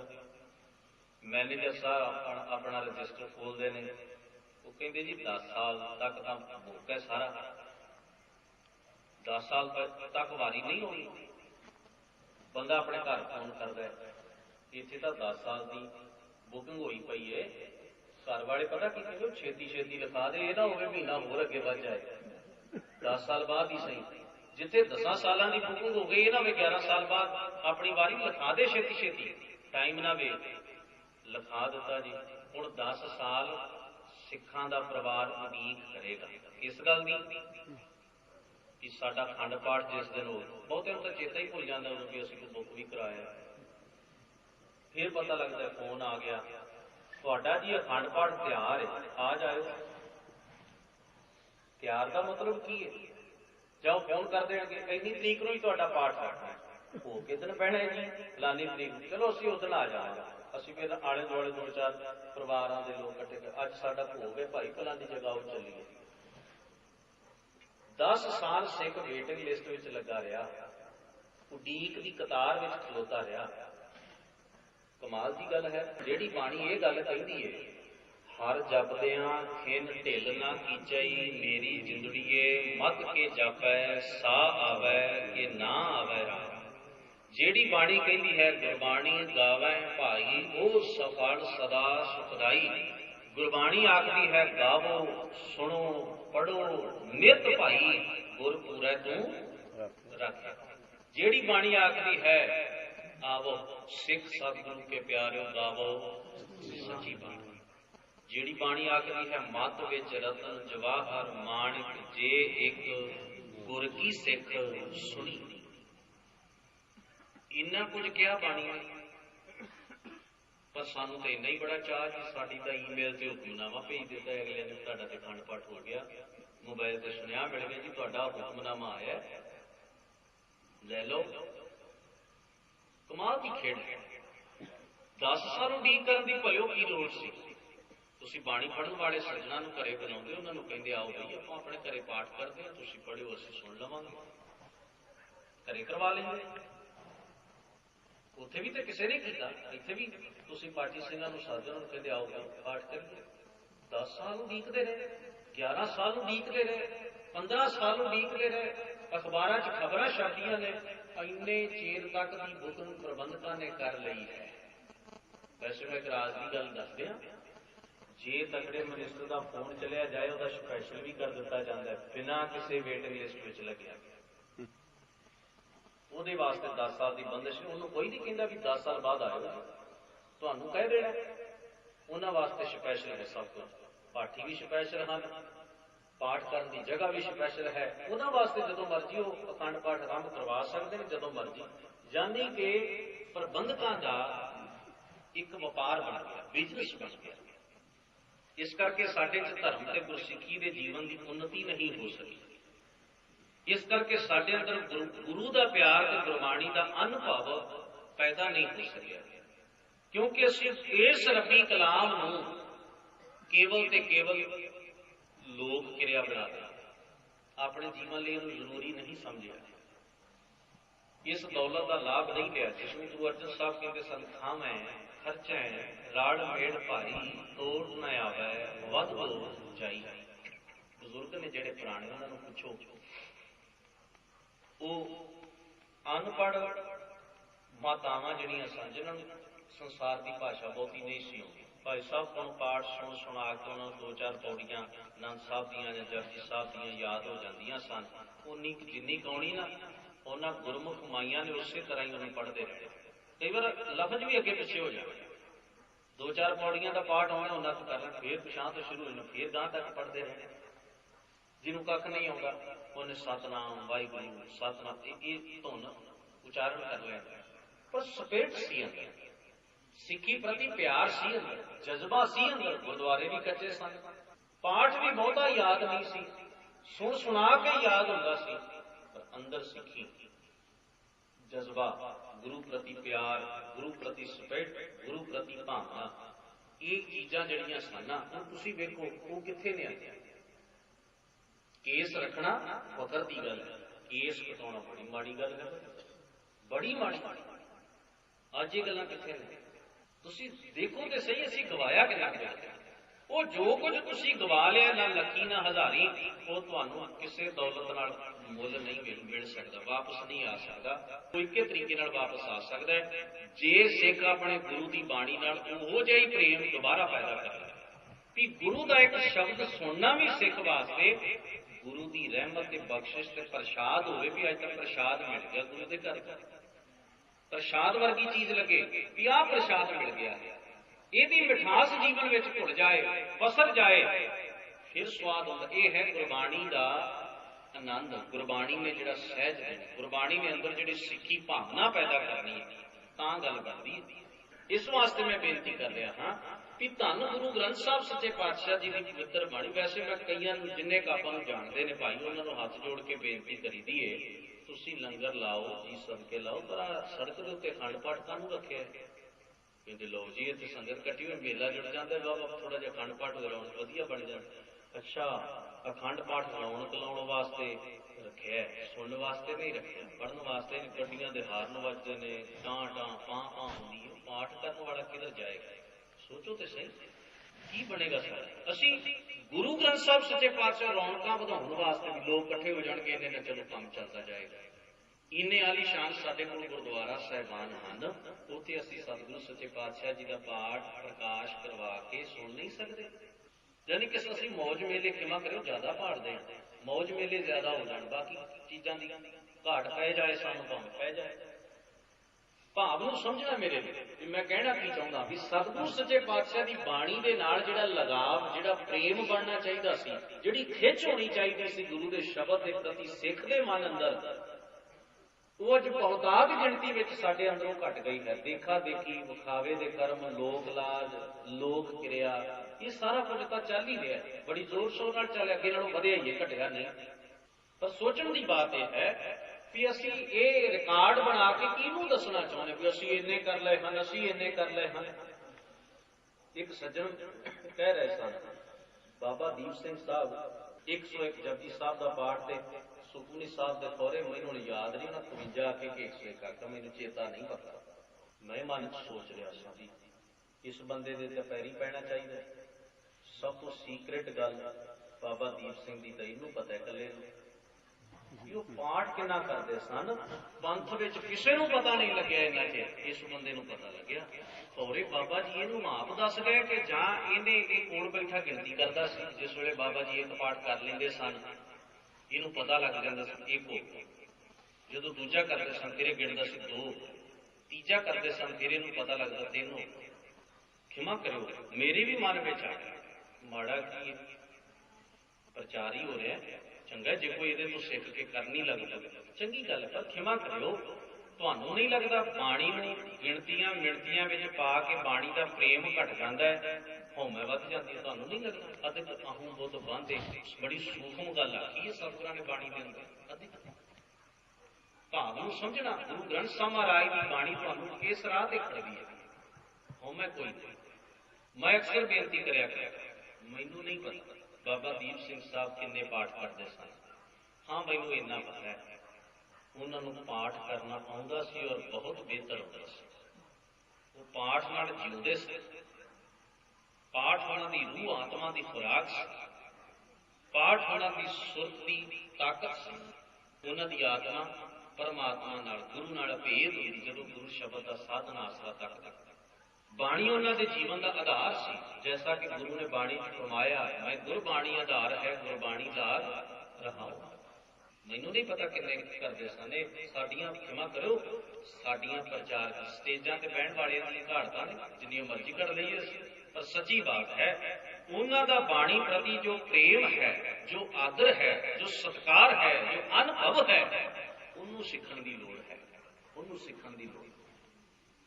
ਜੇ ਤੁਹਾਨੂੰ ਇੱਕ ਸ਼ਬਦ ਆਉਂਦਾ ਹੈ ਨਾ, ਇੱਕ ਸ਼ਬਦ ਤੁਹਾਨੂੰ ਬਹੁਤਾ ਨਹੀਂ ਆਉਂਦਾ, ਤਾਂ ਗਨੀਮਤ ਸਮਝੋ ਕਿ ਉਹ ਇੱਕ ਸ਼ਬਦ ਹੀ ਗੁਰੂ ਨਾਲ ਜੁੜਨ ਲਈ ਤੁਹਾਡੇ ਕੋਲ ਬਹੁਤ ਵੱਡੀ ਬਖਸ਼ਿਸ਼ ਹੈ, ਬੜੀ ਵੱਡੀ ਬਖਸ਼ਿਸ਼। ਉਹ ਇੱਕ ਸ਼ਬਦ ਹੀ ਸੀ, ਭਾਈ ਸੱਜਣ ਨੇ ਸੁਣਿਆ, ਪਾਰ ਉਤਾਰਾ ਹੋ ਗਿਆ। ਉਹ ਇੱਕ ਸ਼ਬਦ ਸੀ, ਭਾਈ ਲਹਿਣਾ ਜੀ ਦੇ ਕੰਨਾਂ 'ਚ ਸਰੋਤ ਪਈ, ਭਾਈ ਜੋਧਪੁਰ ਆਸਾ ਕੀ ਵਾਰ ਦੀ 21 ਨੰਬਰ ਪੌੜੀ, ਇੱਕ ਸ਼ਬਦ ਸੀ ਬਾਬਾ ਅਮਰਦਾਸ ਜੀ ਦੇ ਕੰਨਾਂ ਵਿੱਚ ਪਿਆ, ਕਰਨੀ ਕਾਗਜ਼ ਮਨ ਵਸਵਾਣੀ, ਬੁਰਾ ਭਲਾ ਕੋਈ ਲੇਖ ਪਏ, ਜਿਉਂ ਜਿਉਂ ਕਿਰਤ ਚਲਾਏ ਤਿਉਂ ਚੱਲੀਏ, ਤਉ ਗੁਣ ਨਾਹੀ ਅੰਤ ਹਰੇ, ਚਿਤ ਚੇਤਸ ਕੀ ਨਹੀਂ ਬਾਵਰਿਆ, ਹਰ ਬਿਸਰਤ ਤੇਰੇ ਗੁਣ ਗੜਿਆ। ਇੱਕ ਸ਼ਬਦ ਸਰੋਤ ਪਈ ਕੰਨਾਂ 'ਚ ਗੁਰੂ ਦੇ ਸ਼ਬਦ ਤਾਂ ਏਡੀ ਵੱਡੀ ਬਰਕਤ ਹੈ, तो इनू महसूस करके देखना है सिख ने, इसनू अपने आप उते टुका के वेखना है सिख ने, इसनू जीण की कोशिश करनी है सिख ने, इस विचों रस ग्रहण करने का यत्न करना है सिख ने। बाणी एडी महान वस्तु है तुहाडे कोल, एडी महान दात, पर असीं जदों आले दुआले वल वेखदे हां अजीब किस्म का माहौल है। तो इस वास्ते असीं बाणी का आनंद मानण का यत्न करिए, बाणी का आनंद लैण की कोशिश करिए। सच्चे पातशाह महाराज कहते ने, काहे कलरा सिंचो जन्म कभाव, कलर सिंचते हो तुसीं, कलर नूं पानी देई जांदे हो, कलर वाली जमीन नूं क्यों पानी खराब करदे हो, नाले अपना समा जिंदगी दा खराब कर दो। की निकलेगा इत्थों? कलर चों की कढ लओगे तुसीं? हुण कलर किहनूं आखिआ? कलर किहनूं आखिआ? हौमै दे काम करी जाणे इहनूं कलर आखिआ, तृष्णा वधाउण वाले काम करी जाणे इहनूं कलर आखिआ, इहनूं कलर। क्षमा करोगे मैं बेनती करदे हां, लोभ विच तृष्णा विच संसार पहला ही बड़ा गलतान है। गुरु ने आख्या ना तृष्णा बिरले ही दूजी, गुरु ने बाणी में आख्या हर दिन जीव जल बल जाऊं, मैं अपना गुरपुरुष देखा वरना ही खाऊं। गुरु ने आख्या मैं लोगों लोभ विच गर्क हुंदियां वेख के, असीं की कर रहे हैं? असीं भी कहने फलान साडे कोल 5 ऐतवार आ जाओ, 5 ਦਸਵੀਆਂ, 5 ਪੂਰਨਮਾਸ਼ੀਆਂ, 5 ਮੱਸਿਆ, 5 ਸੰਗਰਾਂਦਾਂ ਜਾਂ ਫਲਾਣੇ 5 ਤਰੀਕਾਂ ਸਾਡੇ ਕੋਲ ਆਓ, ਮਨ ਚਾਹੀਆਂ ਦਾਤਾਂ ਪਾਓ। ਔਫਰ ਹੋ ਗਈ ਨਾ, ਸੇਲ ਲੱਗ ਜਾਣੀ। ਉਹ ਦੁਨੀਆ ਤਾਂ ਪਹਿਲਾਂ ਹੀ ਲਾਲਚਾਂ ਵਸ, ਤ੍ਰਿਸ਼ਨਾ ਵਸ ਉਲਝੀ ਹੋਈ। ਇਸ ਅੱਗ ਦੇ ਉੱਤੇ ਪਾਣੀ ਪਾਉਣਾ ਹੈ ਗੁਰਮਤਿ, ਇਹਨੂੰ ਬੁਝਾਉਣਾ ਹੈ, ਇਸ ਅੱਗ ਨੂੰ ਬੁਝਾ ਦੇਣਾ। ਅਸੀਂ ਉਲਟਾ ਤ੍ਰਿਸ਼ਨਾ ਵਧਾ ਰਹੇ ਹਾਂ, ਅਸੀਂ ਇਸ ਅੱਗ 'ਚ ਹੋਰ ਲੱਕੜਾਂ ਸੁੱਟ ਰਹੇ ਹਾਂ। ਨਹੀਂ, ਐਸਾ ਨਹੀਂ। ਗੁਰੂ ਤੇ ਸਾਨੂੰ ਜੀਣਾ ਸਿਖਾਉਂਦਾ ਹੈ, ਅਸੀਂ ਇਸ ਤ੍ਰਿਸ਼ਨਾ ਨੂੰ ਵਧਾਉਣਾ ਨਹੀਂ, ਇਹਨੂੰ ਘਟਾ ਦੇਣਾ, ਇਹਨੂੰ ਬੁਝਾਉਣ ਦੀ ਕੋਸ਼ਿਸ਼ ਕਰਨੀ ਹੈ ਗੁਰੂ ਕੀ ਬਾਣੀ ਦੇ ਰਾਹੀਂ। ਪਰ ਅਸੀਂ ਵੀ ਲਾਲਚ ਦੇਣ ਲੱਗ ਪਏ। ਲਾਲਚੀ ਬੰਦਾ ਉਨਾ ਚਿਰ ਹੀ ਜੁੜੇਗਾ ਜਿੰਨਾ ਚਿਰ ਉਹਦਾ ਸਵਾਰਥ ਪੂਰਾ ਹੋਏਗਾ। ਜਿਸ ਦਿਨ ਉਹਦਾ ਸਵਾਰਥ ਰਤੀ ਭਰ ਵੀ ਪੂਰਾ ਨਾ ਹੋਇਆ, ਟੁੱਟ ਜਾਏਗਾ। ਤਾਂ ਹੀ ਬਾਣੀ 'ਚ ਮਹਾਰਾਜ ਨੇ ਆਖਿਆ ਨਾ, ਮਨ ਮੁਖਾਂ ਕੇਰੀ ਦੋਸਤੀ ਮਾਇਆ ਕਾ ਸੰਬੰਧ, ਵੇਖਦਿਆਂ ਹੀ ਭੱਜ ਜਾਣ, ਕਦੇ ਨਾ ਪਾਏ ਬੰਦ ਜਿਚਰ ਪਹਿਨ ਰਖਾਮਨੇ ਟੀਚਰ ਰੱਖਣ। ਤੋ ਹਜ਼ੂਰ ਦਾ ਵਚਨ ਸਮਝੀਏ। ਪਾਤਸ਼ਾਹ ਕਹਿੰਦੇ ਕਲਰ ਸਿੰਚ ਰਹੇ ਹੋ, ਕਲਰ ਨੂੰ ਪਾਣੀ ਦੇ ਰਹੇ ਹੋ, ਪਾਣੀ ਵੀ ਵਿਅਰਥ ਜਾਏਗਾ, ਸਮਾਂ ਵੀ ਵਿਅਰਥ ਹੋਏਗਾ। ਹਉਮੈ ਵਾਸਤੇ ਧਰਮ ਕਰਮ ਕਰੋਗੇ, ਧਰਮ ਕਰਮ ਵੀ ਵਿਅਰਥ ਨੇ, ਸਮਾਂ ਵੀ ਖਰਾਬ ਹੈ। ਲੋਭ ਲਾਲਚ ਤ੍ਰਿਸ਼ਨਾ ਵਾਸਤੇ ਧਰਮ ਕਰਮ ਕਰੋਗੇ, ਧਰਮ ਕਰਮਾਂ ਦਾ ਵੀ ਕੋਈ ਫਾਇਦਾ ਨਹੀਂ, ਸਮਾਂ ਵੀ ਗਿਆ। ਕਾਹੇ ਕਲਰਾ ਸੋਚੋ ਜਨਮ ਗਵਾਓ। ਅੱਗੇ ਆ ਗਿਆ ਕਾਚੀ ਢਹਿ ਦੀਵਾਰ, ਕਹਿੰਦੇ ਨੇ ਦੀਵਾਰ ਨੂੰ, ਕੱਚੀ ਕੰਧ ਜਿਹੜੀ ਢਹਿ ਰਹੀ ਹੈ, ਕਾਹੇ ਦਾ ਚਲਾਓ। ਕੱਚੀ ਕੰਧ ਉੱਤੇ ਕੁਝ ਚੂਨੇ ਦਾ, ਅੱਜ ਸੀਮੈਂਟ ਆ ਗਿਆ, ਪੁਰਾਣੇ ਸਮੇਂ ਚੂਨਾ ਹੁੰਦਾ ਸੀ, ਚੂਨੇ ਦੇ ਗੱਜ। ਕੱਚੀ ਕੰਧ ਨੂੰ ਲਾਉਣ ਦਾ ਭਾਈ ਕੀ ਫਾਇਦਾ? ਢੱਠੀ ਹੋਈ ਕੰਧ ਦੇ ਉੱਤੇ ਚੂਨਾ ਖਰਾਬ ਕਰਨ ਦਾ ਕੀ ਲਾਭ? ਪਾਵੇ ਹਉਮੈ ਤੇਰਾ ਸਾਥ ਨਹੀਂ ਦੇਗਾ। ਹਉਮੈ ਵਾਸਤੇ ਧਰਮ ਕਰਮਾਂ ਦਾ ਗੱਜ ਨਾ ਲਾ। ਇਹ ਜਿਹੜੇ ਕਰਮ ਨੇ, ਜਿਹੜੇ ਧਰਮ ਦੇ ਨਾਮ ਦੇ ਉੱਤੇ ਤੂੰ ਕਰਦਾ ਹੈ, ਇਹ ਕੱਚੀ ਕੰਧ ਨੂੰ ਉਸਾਰ ਨਹੀਂ ਸਕਣਗੇ, ਕਾਇਮ ਨਹੀਂ ਰੱਖ ਸਕਣਗੇ, ਇਹ ਵੀ ਝੂਠੇ ਪੈ ਜਾਣਗੇ। ਕਾਚੀ ਢਹਿ ਦੀਵਾਰ ਕਾਹੇ ਗੱਜ ਲਾਵੋ। ਆਰੰਭ ਵਿੱਚ ਆਖਿਆ, ਹੁਣ ਪਹਿਲੇ ਬੰਦ ਵਿੱਚ ਇਹਨਾਂ ਪੰਕਤੀਆਂ ਦਾ ਭਾਵ ਹੋਰ ਦ੍ਰਿੜ ਕਰਾਇਆ। ਸਾਲਗ੍ਰਾਮ, ਨੇਪਾਲ ਦੇ ਦੱਖਣ ਵਿੱਚ ਇੱਕ ਪਿੰਡ ਹੈ ਜਿੱਥੇ ਸਾਲਗ੍ਰਾਮ ਇੱਕ ਖਾਸ ਪੱਥਰ ਦੀ ਪੂਜਾ ਕੀਤੀ ਜਾਂਦੀ ਹੈ।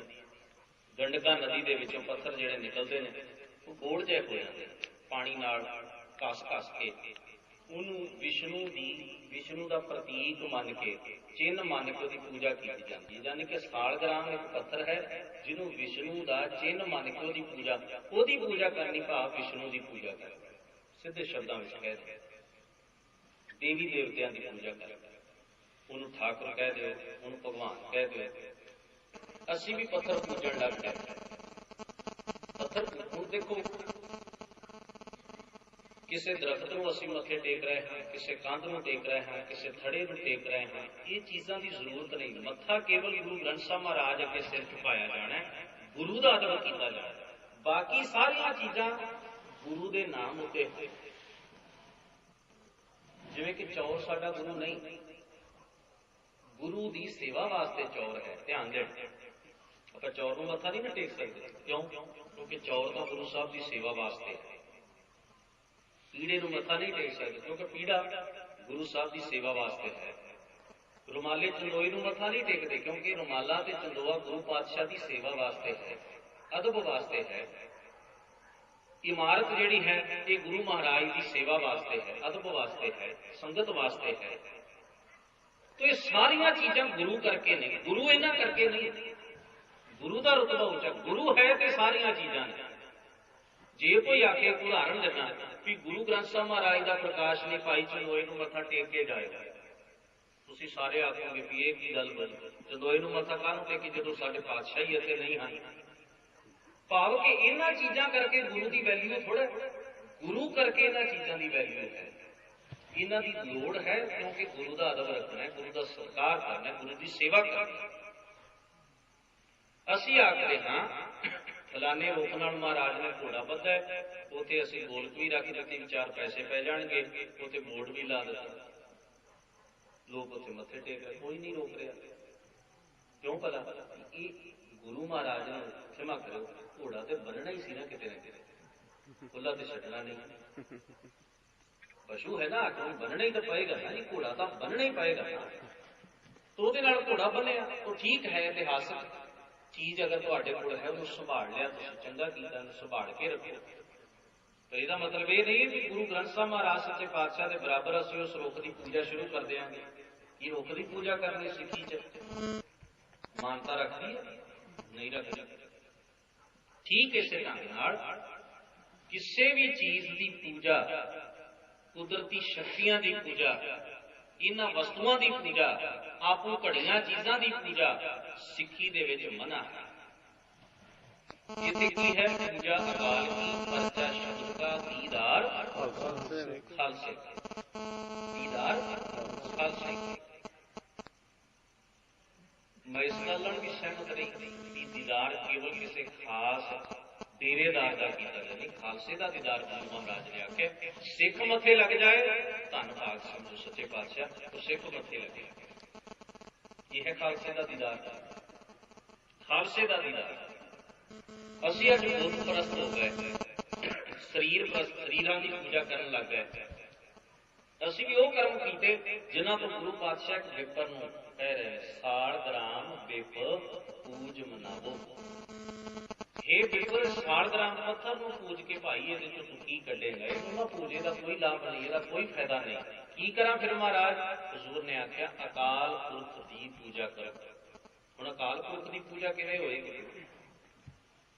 भगत रविदास जी ने आख्या ना मैनू तेरे लिए फुल तोड़न की लोड़ है, ना मैनू तेरे लिए खीर बना के लिया के भोग लवाउण की लोड़ है, ना तेरे लिए सुच्चा पानी लिया के उहदे विच तैनूं इशनान कराउण की जरूरत है, ना मैनू कोई बनस्पति फुल पत्तियां लियाउण की जरूरत है। तैनूं मैं की भेटा कर सकदा? सब तो झूठ है, सब कुछ झूठा है। इस वास्ते आख्या असल पूजा की है? तन मन अर्पों पूज चढ़ावों, गुर प्रसाद निरंजन पावों, पूजा अर्चा आहे न तोरी, कह रविदास कवन गत। असल पूजा है अपना भेटा कर। भगत जी ने आख्या तेरो किया तुझे क्या अर्पों, नाम तेरा कोई चवर डुलारे। तेरा दिता होया तेनू अर्पित करके मैं आखा मैं तेरी पूजा की, नहीं हो सकती। इसे करके गुरु ग्रंथ साहब महाराज ऐसे शब्द ने, भगत रविदास जी का है, भगत नामदेव साहब का है, जिस विच उन्होंने जिक्र किया किसी भी वस्तु नाल ही अकाल। गुरु नानक महाराज ने क्या ना, पूरी जगन्नाथ का मंदिर है जिथे कटक दे विच समुद्र के कंढे है उन्होंने, उस जगह के गुरु नानक महाराज सच्चे पातशाह नूं पुजारियों ने न्योता दिता। इत्थे जगन्नाथ की आरती धूमधाम नाल शाम नूं हुंदी है, श्रद्धालु आके चेचा हिस्सा लेंदे ने। तुसीं भी आओ। महाराज गए पर पिछे खड़े रहे, आरती हुई, सब कुछ होया। पूछया बाबा जी तुसीं नहीं आए? ना फुल सुटे, ना भजन गाया, ना कुछ साज बजाया, तुसीं पिछे पासे खड़ोते रहे। हजूर ने आख्या दरअसल मेरे जगन्नाथ की जिहड़ी आरती हो रही है ना, मैं उसका आनंद ले रहा। तुहाडा जगन्नाथ कौन है? इत्थे तां इहो जगन्नाथ जिहड़ा मंदिर दे विच मूर्ति बनी है। गुरु महाराज ने आख्या मेरा जगन्नाथ जिहड़ा जगत का नाथ, जगत का मालिक है, सारे संसार को पैदा करने वाला, मैं ओदी गल करदा। मेरा जगन्नाथ वो है मेरा जगन्नाथ। ओदी कौन आरती कर रहा? हजूर ने आख्या वेखो कौन, गगनमय थाल रब चंद दीपक बने, तारका मंडल जन्म मोती, भूप मलयान लो पवन चवरो करे, सगल बन राय कुलंक ज्योति। कैसी आरती हुए भव खंडना तेरी आरती, अनहता शब्द वाजंत तेरी। कितनी वड्डी ओदी आरती हो रही, मैं तो ओदा आनंद ले। ओदी पैदा की कुदरत ओदी आरती कर रही। मेरा थाल की मायने रखता, एडा वड्डा थाल ओदी आरती कर रहे। मेरे आ दो दीवे की मायने रखते, एडे बड़े दीवे जग रहे इन्हों की आरती कर रहे। आ मोती रख के घुमाउण नाल की होएगा? आ वे आकाश विच जिन्ने भी गलैक्सियां ने, जिन्ने भी तारे, सब मोती ने। एडी वड्डी आरती का मैं तां आनंद ले। हे प्रभु, हे वाहिगुरू अकाल पुरख, तेरी एडी वड्डी आरती हो रही है। भाव के कुदरत नाल जोड़िया सन कि कुदरत विचों कादर नूं वसदा होया वेखो, कर्मकांड ते पखंड त्याग दिते। कुदरत विच वसदा हो, बलिहारी कुदरत वसिया, तेरा अंत न जाई लखे। ਸਾਡੇ ਇਤਿਹਾਸਕ ਗੁਰਦੁਆਰਿਆਂ ਦੇ ਨਾਲ ਨਾਲ ਪੁਰਾਣੇ ਲੋਕਾਂ ਨੇ, ਬਜ਼ੁਰਗਾਂ ਨੇ, ਸਾਡੇ ਨੇ ਬਾਗ ਲਾਏ ਸਨ। ਅੰਬਾਂ ਦੇ ਬਾਗ ਹੁੰਦੇ ਸਨ।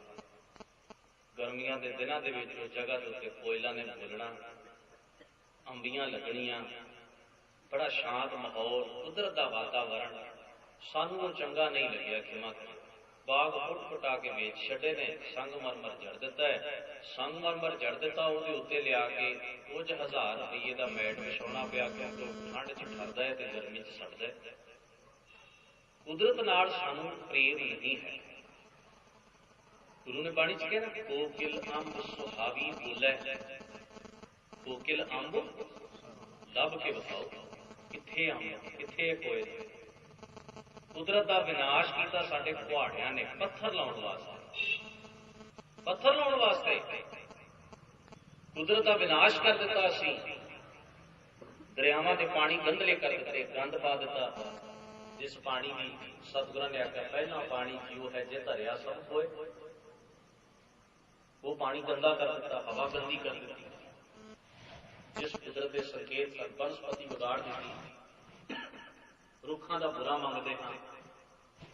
ਜਿਨ੍ਹਾਂ ਗੱਲਾਂ ਦੇ ਪ੍ਰਤੀਕ ਗੁਰੂ ਗ੍ਰੰਥ ਸਾਹਿਬ ਮਹਾਰਾਜ ਦੀ ਬਾਣੀ 'ਚ, ਉਹ ਕੁਦਰਤੀ ਢਾਂਚਾ ਹੀ ਵਿਗਾੜ ਕੇ ਰੱਖ ਦਿੱਤਾ। ਚਾਰ ਛਪੇਰੇ ਤੁਸੀਂ ਵੇਖੋ, ਅੱਜ ਉਹਨਾਂ ਇਤਿਹਾਸਕ ਥਾਵਾਂ ਤੇ ਬਿਰਲੀਆਂ ਜਗ੍ਹਾ ਨੇ ਜਿੱਥੇ ਉਹ ਰੁੱਖ ਅੱਜ ਕਿਤੇ ਤੁਹਾਨੂੰ ਨਜ਼ਰ ਆਉਂਦੇ ਤੇ ਹੈ ਹੀ ਨਹੀਂ। ਕੁਦਰਤ ਦਾ ਬੰਦਾ ਲੁਤਫ ਨਹੀਂ ਲੈ ਸਕਦਾ, ਆਨੰਦ ਨਹੀਂ ਲੈ ਸਕਦਾ। ਮੈਂ ਕਈ ਵਾਰ ਬੇਨਤੀ ਕਰਦਾ ਹੁੰਦਾ, ਆਪ ਵਿੱਚੋਂ ਜਿਹੜੇ ਗੁਰੂ ਪਿਆਰੇ ਬਾਣੀ ਪੜ੍ਹਦੇ ਉਹਨੂੰ ਚੰਗੀ ਤਰ੍ਹਾਂ ਜਾਣਦੇ ਨੇ।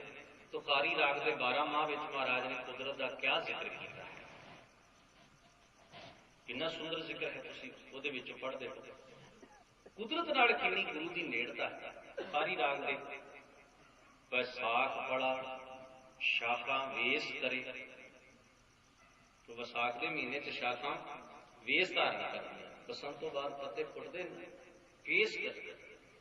ਜੋ ਰੋਕੀ ਨਹੀਂ ਰਿਹਾ ਤੇ ਵੇਸ ਕੌਣ ਕਰੇਗਾ, ਦੱਸੋ। ਜਦੋਂ ਰੋਕੀ ਨਹੀਂ ਰਹਿਣ ਦਿੱਤੇ ਵੇਸ ਕੌਣ ਕਰੇ। ਕਿਹਨੂੰ ਪਤਾ ਲੱਗੇ ਵੀ ਭਾਈ ਕਿਹਦੀ ਗੱਲ ਕਰ ਰਿਹਾ। ਵਿਸਾਖ ਬੜਾ ਸ਼ਾਖਾਂ ਵੇਸ ਕਰੇ, ਕਿਹੜੀਆਂ ਸ਼ਾਖਾਂ ਵੇਸ ਕਰਦੀਆਂ ਨੇ ਭਾਈ, ਜਦੋਂ ਉਹਦੇ ਸਾਹਮਣੇ ਸ਼ਾਖਾ ਹੀ ਨਹੀਂ ਰਹਿਣ ਦਿੱਤੀ। ਤੁਸੀਂ ਗੁਰਦੁਆਰੇ ਦੇ ਖਿਮਾ ਕਰਿਓ।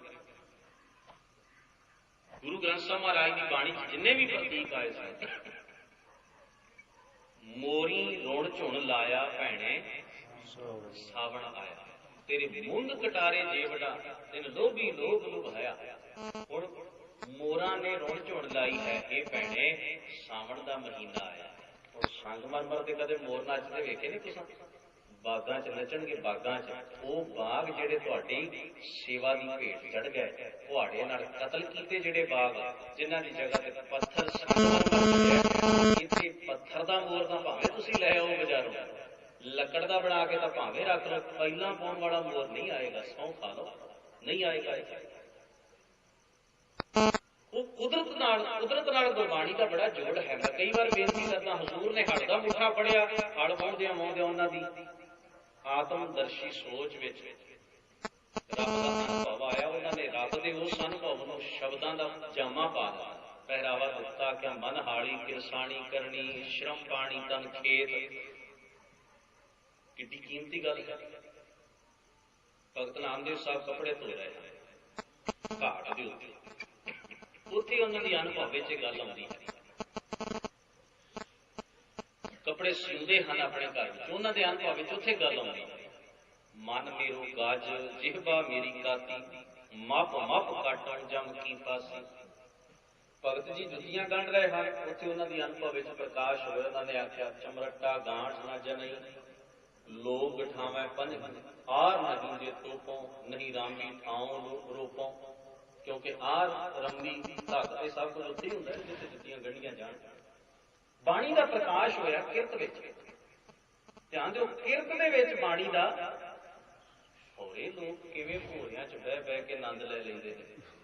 ਕੁਦਰਤ ਵਿੱਚ ਉਤਰੀ ਹੋਈ ਬਾਣੀ ਦਾ ਆਨੰਦ ਪੱਥਰਾਂ 'ਚੋਂ ਲੱਭਦੇ ਨੇ ਲੋਕ। ਰੈਡੀਮੇਡ ਆਨੰਦ ਹੈ, ਕੁਦਰਤੀ ਆਨੰਦ ਨਹੀਂ ਹੈ।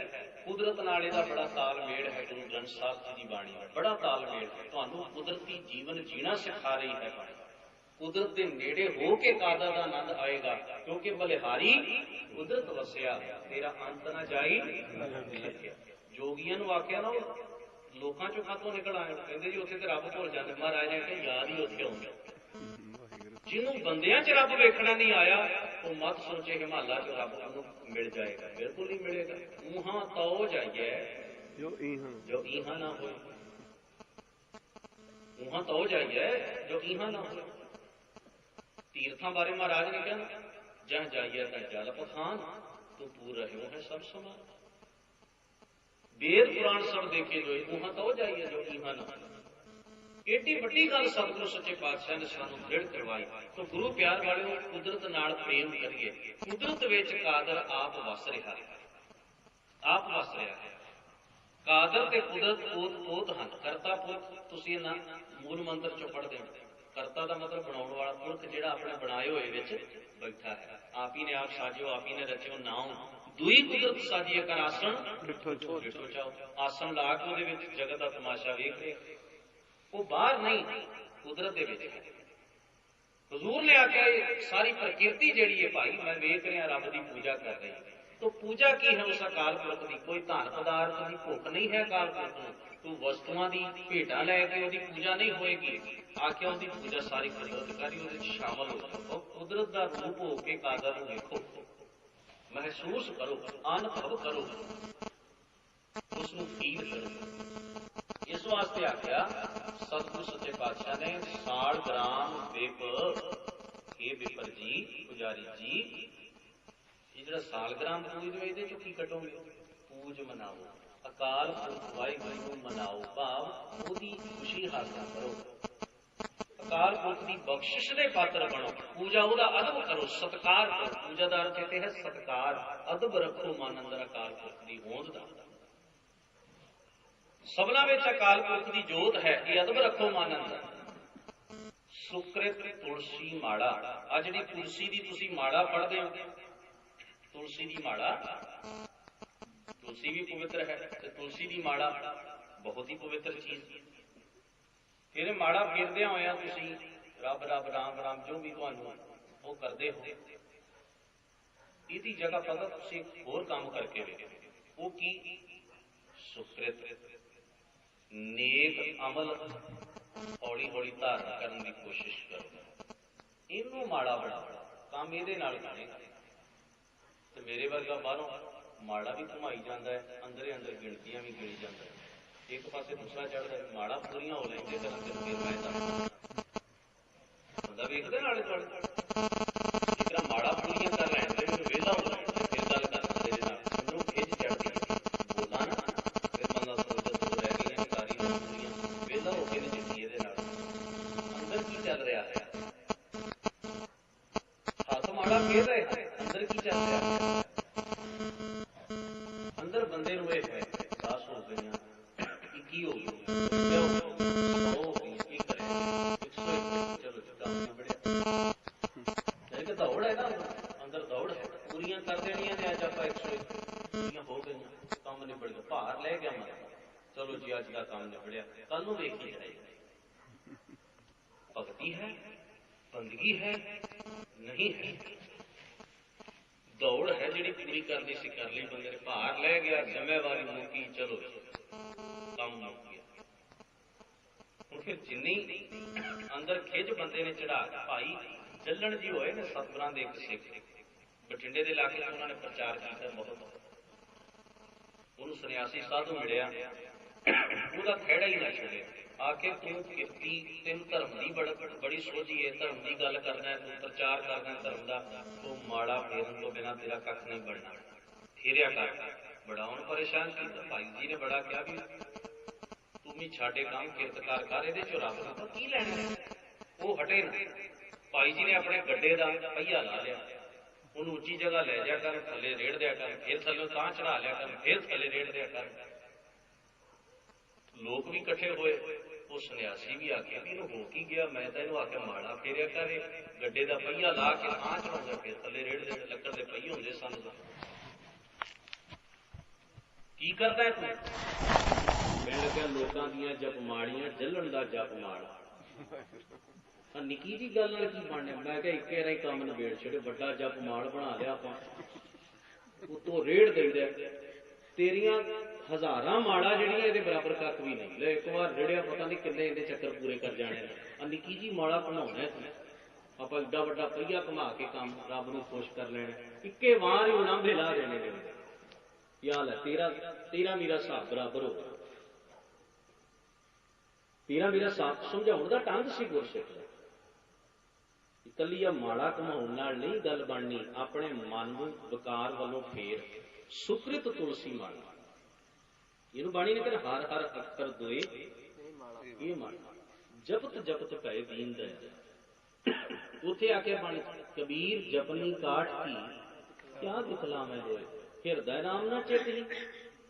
ਇਹ ਜਪਨੀ ਹਿਰਦੇ ਚ ਕਦੋਂ ਆਏਗੀ? ਜਦੋਂ ਖਿਆਲਾਂ ਚ ਆਏਗੀ ਗੱਲ, ਵਿਚਾਰਾਂ ਚ ਆਏਗੀ ਗੱਲ। ਵਿਚਾਰ ਨੂੰ ਕੱਟਦੇ ਨੇ, ਭਾਵ ਨੂੰ ਸਮਝਣਾ। ਗੁਰੂ ਮਹਾਰਾਜ ਸੱਚੇ ਪਾਤਸ਼ਾਹ ਕਹਿੰਦੇ ਸੁਕ੍ਰਿਤ, ਚੰਗੀ ਕਿਰਤ, ਚੰਗਾ ਕਰਮ, ਚੰਗੇ ਪਾਸੇ ਦੇ ਪ੍ਰੈਕਟਿਸ, ਅਭਿਆਸ ਕਰ, ਸੇਵਾ ਕਰ, ਭਲਾ ਕਰ, ਇਹ ਹੈ ਮਾਲਾ ਸੁਕ੍ਰਿਤ ਤੁਲਸੀ ਮਾਲਾ। ਰਾਮ ਨਾਮ ਜਪ ਬੇੜਾ ਬੰਦ, ਅਕਾਲ ਪੁਰਖ ਦੇ ਨਾਮ ਨੂੰ, ਉਹਦੀ ਯਾਦ ਨੂੰ ਜਪੋ, ਸਿਮਰੋ, ਦ੍ਰਿੜ ਕਰੋ, ਚੇਤੇ ਚ ਵਸਾਓ, ਉਹਨੂੰ ਭੁੱਲਣ ਨਾ ਦਿਓ, ਹਰ ਕਾਰਨ ਉਹਨੂੰ ਹੀਲੇ, ਉਹਨੂੰ ਯਾਦ ਵਿੱਚ ਰੱਖੋ।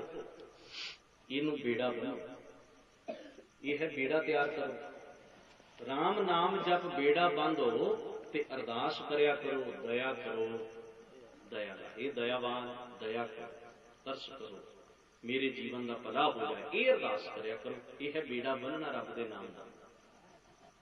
ਕਰ ਹਰ ਹਟ ਮਾਲ ਟਿੰਡ ਪਰੋਵੋ, ਸਤਿਗੁਰਾਂ ਨੇ ਆਖਿਆ ਕਰ ਹਰਟ ਮਾਲ ਟਿੰਡ ਪਰੋਵੋ, ਤਿਸ ਭੀਤਰ ਮਨ ਜੋਗੋ। ਪੁਰਾਣੇ ਸਮੇਂ 'ਚ ਖੂਹ ਗਿੜਦੇ ਸਨ ਤੇ ਖੂਹਾਂ ਦੇ ਉੱਤੇ ਹੱਟ ਲੱਗੇ ਹੁੰਦੇ ਸਨ। ਉਹਨਾਂ ਹੱਟੀਆਂ ਦੇ ਚੱਕਰ ਦੇ ਉੱਤੇ ਮਾੜ ਚੜੀ ਹੁੰਦੀ ਸੀ ਤੇ ਮਾੜ ਦੇ ਨਾਲ ਟਿੰਡਾਂ ਲੱਗੀਆਂ ਹੁੰਦੀਆਂ ਸਨ, ਇਧਰੋਂ ਭਰੀਆਂ ਆਉਂਦੀਆਂ ਸਨ। ਮਾੜ ਗਿਰਦੀ ਸੀ, ਉਹ ਮੂਧੀਆਂ ਹੋ ਕੇ ਖਾਲੀ ਹੁੰਦੀਆਂ ਸਨ, ਪਾਣੀ ਬਾਹਰ ਆ ਜਾਂਦਾ, ਖਾਲੀ ਹੋ ਕੇ ਫਿਰ ਪੁੱਠੀਆਂ ਹੋ ਕੇ ਥੱਲੇ ਜਾਂਦੀਆਂ, ਫਿਰ ਥੱਲੇ ਭਰੀਆਂ ਤਾਂ ਨੂੰ ਆਉਂਦੀਆਂ, ਇੱਕ ਚੱਕਰ ਚੱਲੀ ਜਾਂਦਾ। ਸਤਿਗੁਰਾਂ ਨੇ ਆਖਿਆ ਕਰ ਹਟ ਮਾੜ ਟਿੰਡ, ਟਿੰਡ ਕਹਿੰਦੇ ਸਾਨੂੰ ਪਾਣੀ ਵਾਲੀ, ਜਿਹਦੇ 'ਚ ਪਾਣੀ ਭਰ ਕੇ ਤਾਂ ਨੂੰ ਆਉਂਦਾ।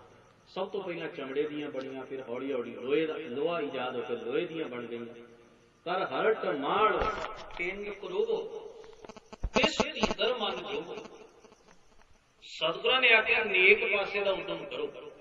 ਜਿਵੇਂ ਖੂਹ ਚੋਂ ਪਾਣੀ ਕੱਢਦਾ ਹੈ ਨਾ ਕਿਸਾਨ, ਬਲਦਾਂ ਨੂੰ ਜੋ ਕੇ ਹੱਟ ਗੇੜਦਾ ਹੈ, ਇਸੇ ਤਰ੍ਹਾਂ ਆਪਣੇ ਮਨ ਨੂੰ ਬਲਦ ਬਣਾਓ। ਇਹਦੇ ਰਾਹੀਂ ਅਕਾਲ ਪੁਰਖ ਦੀ ਯਾਦ, ਉਹਦੇ ਗੁਣ ਆਪਣੇ ਅੰਦਰੋਂ ਪ੍ਰਗਟ ਕਰੋ। ਮਨ ਨੂੰ ਬਲਦ ਬਣਾਓ, ਮਨ ਮਿਹਨਤ ਕਰੇ, ਮਨ ਖਿੱਚੇ ਭਾਰ,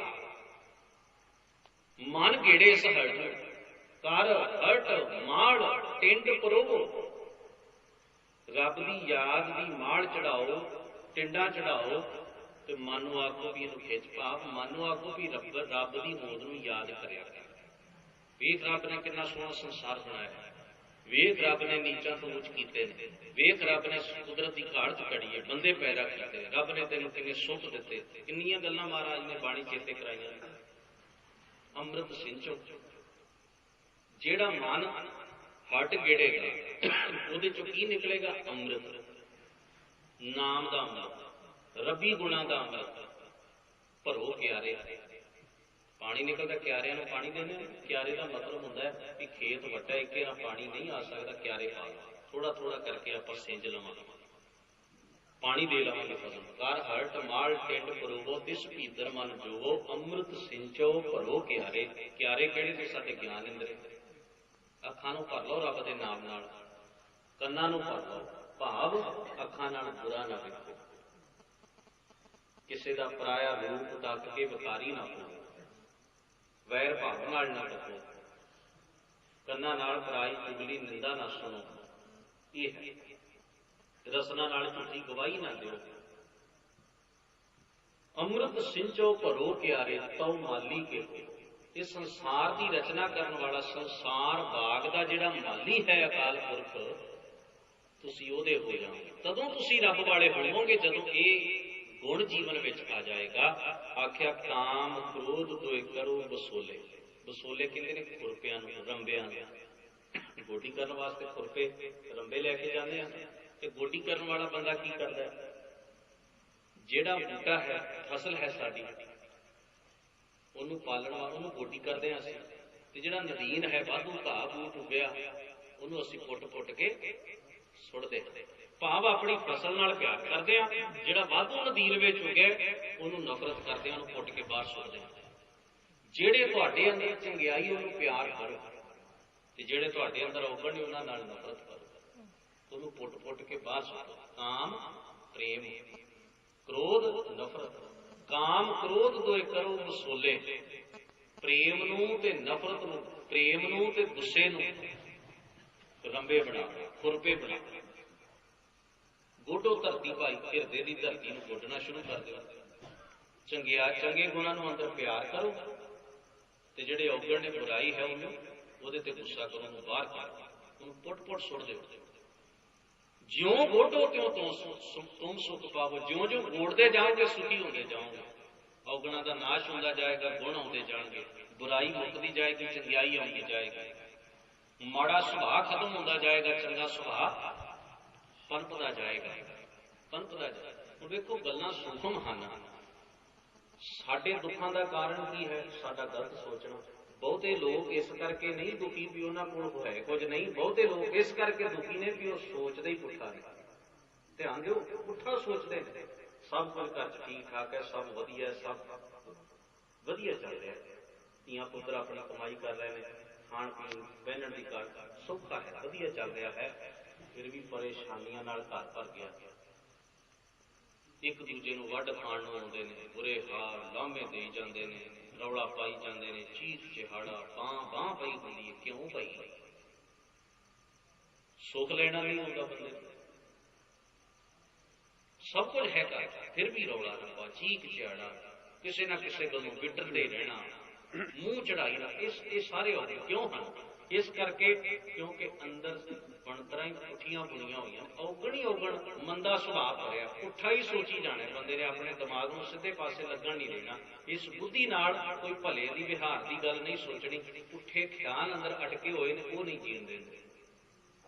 ਪਰ ਹਜ਼ੂਰ ਹੈ ਕਿ ਗੋਡੋ, ਇਹਨੂੰ ਪੁੱਟ ਸੁੱਟੋ ਅੰਦਰੋਂ। ਜਿਉਂ ਗੋਡੋ ਤਿਉਂ ਤੁਮ ਸੁਖ ਪਾਵੋ, ਕਿਰਤ ਨਾ ਮੇਟਿਆ ਜਾਏ, ਤੁਹਾਡੀ ਮਿਹਨਤ ਅਜਾਈ ਨਹੀਂ ਜਾਏਗੀ। ਤੇ ਜੇ ਤੁਸੀਂ ਇਸ ਤਰ੍ਹਾਂ ਕਰ ਲਿਆ, ਕੀ ਹੋਏਗਾ? ਬਗਲੇ ਤੇ ਹੁਣ ਹੰਸਲਾ ਹੋਵੇ। ਬਗਲੇ ਤੋਂ ਤੁਸੀਂ ਹੰਸ ਬਣ ਜਾਓਗੇ। ਬਗਲਾ ਕੀ ਹੈ? ਪਖੰਡੀ।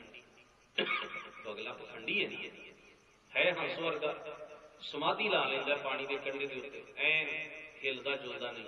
ਪਰ ਜਿਉਂ ਹੀ ਡੱਡੀ ਮੱਛੀ ਪਾਣੀ ਚ ਦਿਸੀ, ਉਸੇ ਵੇਲੇ ਝਪਟ ਮਾਰੀ, ਉਹ ਡੱਡੀ ਮੱਛੀ ਨੂੰ ਖਾ ਲਿਆ। ਬਗਲੇ ਦਾ ਪ੍ਰਤੀਕ ਪਾਣੀ ਚ ਪਖੰਡੀ ਵਾਸਤੇ, ਵਿਖਾਵੇਬਾਜ਼ ਵਾਸਤੇ ਵਰਤਿਆ, ਝੂਠੇ ਤੇ ਕਪਟੀ ਵਾਸਤੇ ਵਰਤਿਆ। ਹੰਸ ਵਰਤਿਆ ਹੈ ਸੁੱਚੀ ਖੁਰਾਕ, ਅੰਦਰੋਂ ਸੁੱਚ, ਅੰਦਰੋਂ ਪਵਿੱਤਰ ਬੰਦਾ, ਉਹਨੂੰ ਹੰਸ ਆਖਿਆ। ਬਗਲੇ ਤੇ ਹੁਣ ਹੰਸਲਾ ਹੁੰਦਾ ਜੇ ਤੂੰ ਕਰੇ ਦਇਆ। ਹੇ ਦਇਆਵਾਨ ਅਕਾਲ ਪੁਰਖ, ਜੇ ਤੂੰ ਮਿਹਰ ਕਰੇ, ਅਸੀਂ ਬਗਲੇ ਬਿਰਤੀ ਤੋਂ ਹੰਸ ਬਿਰਤੀ ਵਾਲੇ ਬਣ ਸਕਦੇ ਹਾਂ। ਪ੍ਰਣਵਤ ਨਾਨਕ ਦਾਸਨ ਦਾਸਾ, ਦਾਸ ਨਾਨਕ ਆਖਦਾ, ਅਸੀਂ ਤੇਰੇ ਦਾਸਾਂ ਦੇ ਦਾਸ, ਤੇਰੀ ਸੇਵਕਾਂ ਦੇ ਸੇਵਕ। ਜੇ ਤੂੰ ਕਰੇ ਦਇਆਲਾ, ਜੇ ਤੂੰ ਸਾਨੂੰ ਆਪਣੇ ਦਾਸਾਂ ਦਾ ਦਾਸ ਬਣਾ ਲਵੇਂ ਤਾਂ ਸਾਨੂੰ ਇਹ ਉੱਚਾ ਜੀਵਨ ਪ੍ਰਾਪਤ ਹੋ ਸਕਦਾ ਹੈ। ਜੇ ਸਾਡੇ ਜੀਵਨ ਵਿੱਚ ਨਿਮਰਤਾ ਆ ਜਾਏ ਤਾਂ ਇਹ ਜੀਵਨ ਤਾਂ ਸਾਨੂੰ ਪ੍ਰਾਪਤ ਹੋਏਗਾ ਜੇ ਸਾਡੇ ਅੰਦਰ ਦੀ ਹਉਮੈ ਮੁੱਕ ਜਾਏਗੀ, ਵਿਖਾਵਾ ਮੁੱਕ ਜਾਏਗਾ। ਅਸੀਂ ਰੱਬ ਨੂੰ ਬਾਹਰ ਲੱਭਣ ਦੀ ਬਜਾਏ, ਰੱਬ ਨੂੰ ਦੂਰੋਂ ਪਾਉਣ ਦੀ ਬਜਾਏ, ਜੇ ਅਸੀਂ ਕਰਮਕਾਂਡ ਕਰਨ ਦੀ ਬਜਾਏ ਇੱਕ ਕਲਰ ਨੂੰ ਪਾਣੀ ਦੇਣ ਵਾਲੇ ਆਹਰ ਛੱਡ ਕੇ ਜੇ ਅਸੀਂ ਆਪਣੇ ਅੰਦਰੋਂ ਰੱਬ ਦੇ ਨਾਮ ਰੂਪੀ ਅੰਮ੍ਰਿਤ ਨੂੰ ਗੁਰੂ ਸ਼ਬਦ ਰਾਹੀਂ ਖੋਜਾਂਗੇ, ਮਨ ਕਰਕੇ ਸ਼ਬਦ ਦੀ ਮਿਹਨਤ ਕਰਾਂਗੇ, ਤਾਂ ਇਹ ਦਾਤਾਂ ਸਾਨੂੰ ਪ੍ਰਾਪਤ ਹੋਣਗੀਆਂ। ਗਰੀਬ ਨਿਵਾਜ ਸਤਿਗੁਰੂ ਧੰਨ ਗੁਰੂ ਗ੍ਰੰਥ ਸਾਹਿਬ ਮਹਾਰਾਜ ਕਿਰਪਾ ਰਹਿਮਤ ਕਰਨ, ਸਤਿਗੁਰਾਂ ਦਾ ਉਤਮ ਸ਼ਬਦ ਅਸੀਂ ਕਮਾ ਸਕੀਏ, ਮੰਨ ਸਕੀਏ। ਐਸੀ ਬਲ ਬੁੱਧ ਸਮਰੱਥਾ ਸਤਿਗੁਰੂ ਜੀ ਸਾਨੂੰ ਸਾਰਿਆਂ ਨੂੰ ਬਖਸ਼ਿਸ਼ ਕਰਨ। ਸਾਰੀ ਸੰਗਤ ਦਾ ਬਹੁਤ ਬਹੁਤ ਧੰਨਵਾਦ ਹੈ। ਗਰੀਬ ਨਿਵਾਜ ਸਤਿਗੁਰੂ ਸਭਨਾਂ ਦੀਆਂ ਹਾਜ਼ਰੀਆਂ ਦਾ ਪ੍ਰਵਾਨ ਕਰਨ। ਬੜੇ ਅਦਬ ਸਤਿਕਾਰ ਸਹਿਤ ਹੋਈਆਂ ਭੁੱਲਾਂ ਦੀ ਖਿਮਾ ਸਤਿਗੁਰੂ ਗੁਰੂ ਗ੍ਰੰਥ ਸਾਹਿਬ ਮਹਾਰਾਜ ਪਾਸੋਂ ਮੰਗਦਿਆਂ ਹੋਇਆਂ ਫਤਿਹ ਅਰਜ਼ ਕਰਦਾ ਹਾਂ। ਫਤਿਹ ਬੁਲਾਓ ਜੀ। ਵਾਹਿਗੁਰੂ ਜੀ ਕਾ ਖਾਲਸਾ, ਵਾਹਿਗੁਰੂ ਜੀ ਕੀ ਫਤਿਹ। ਰਾਮ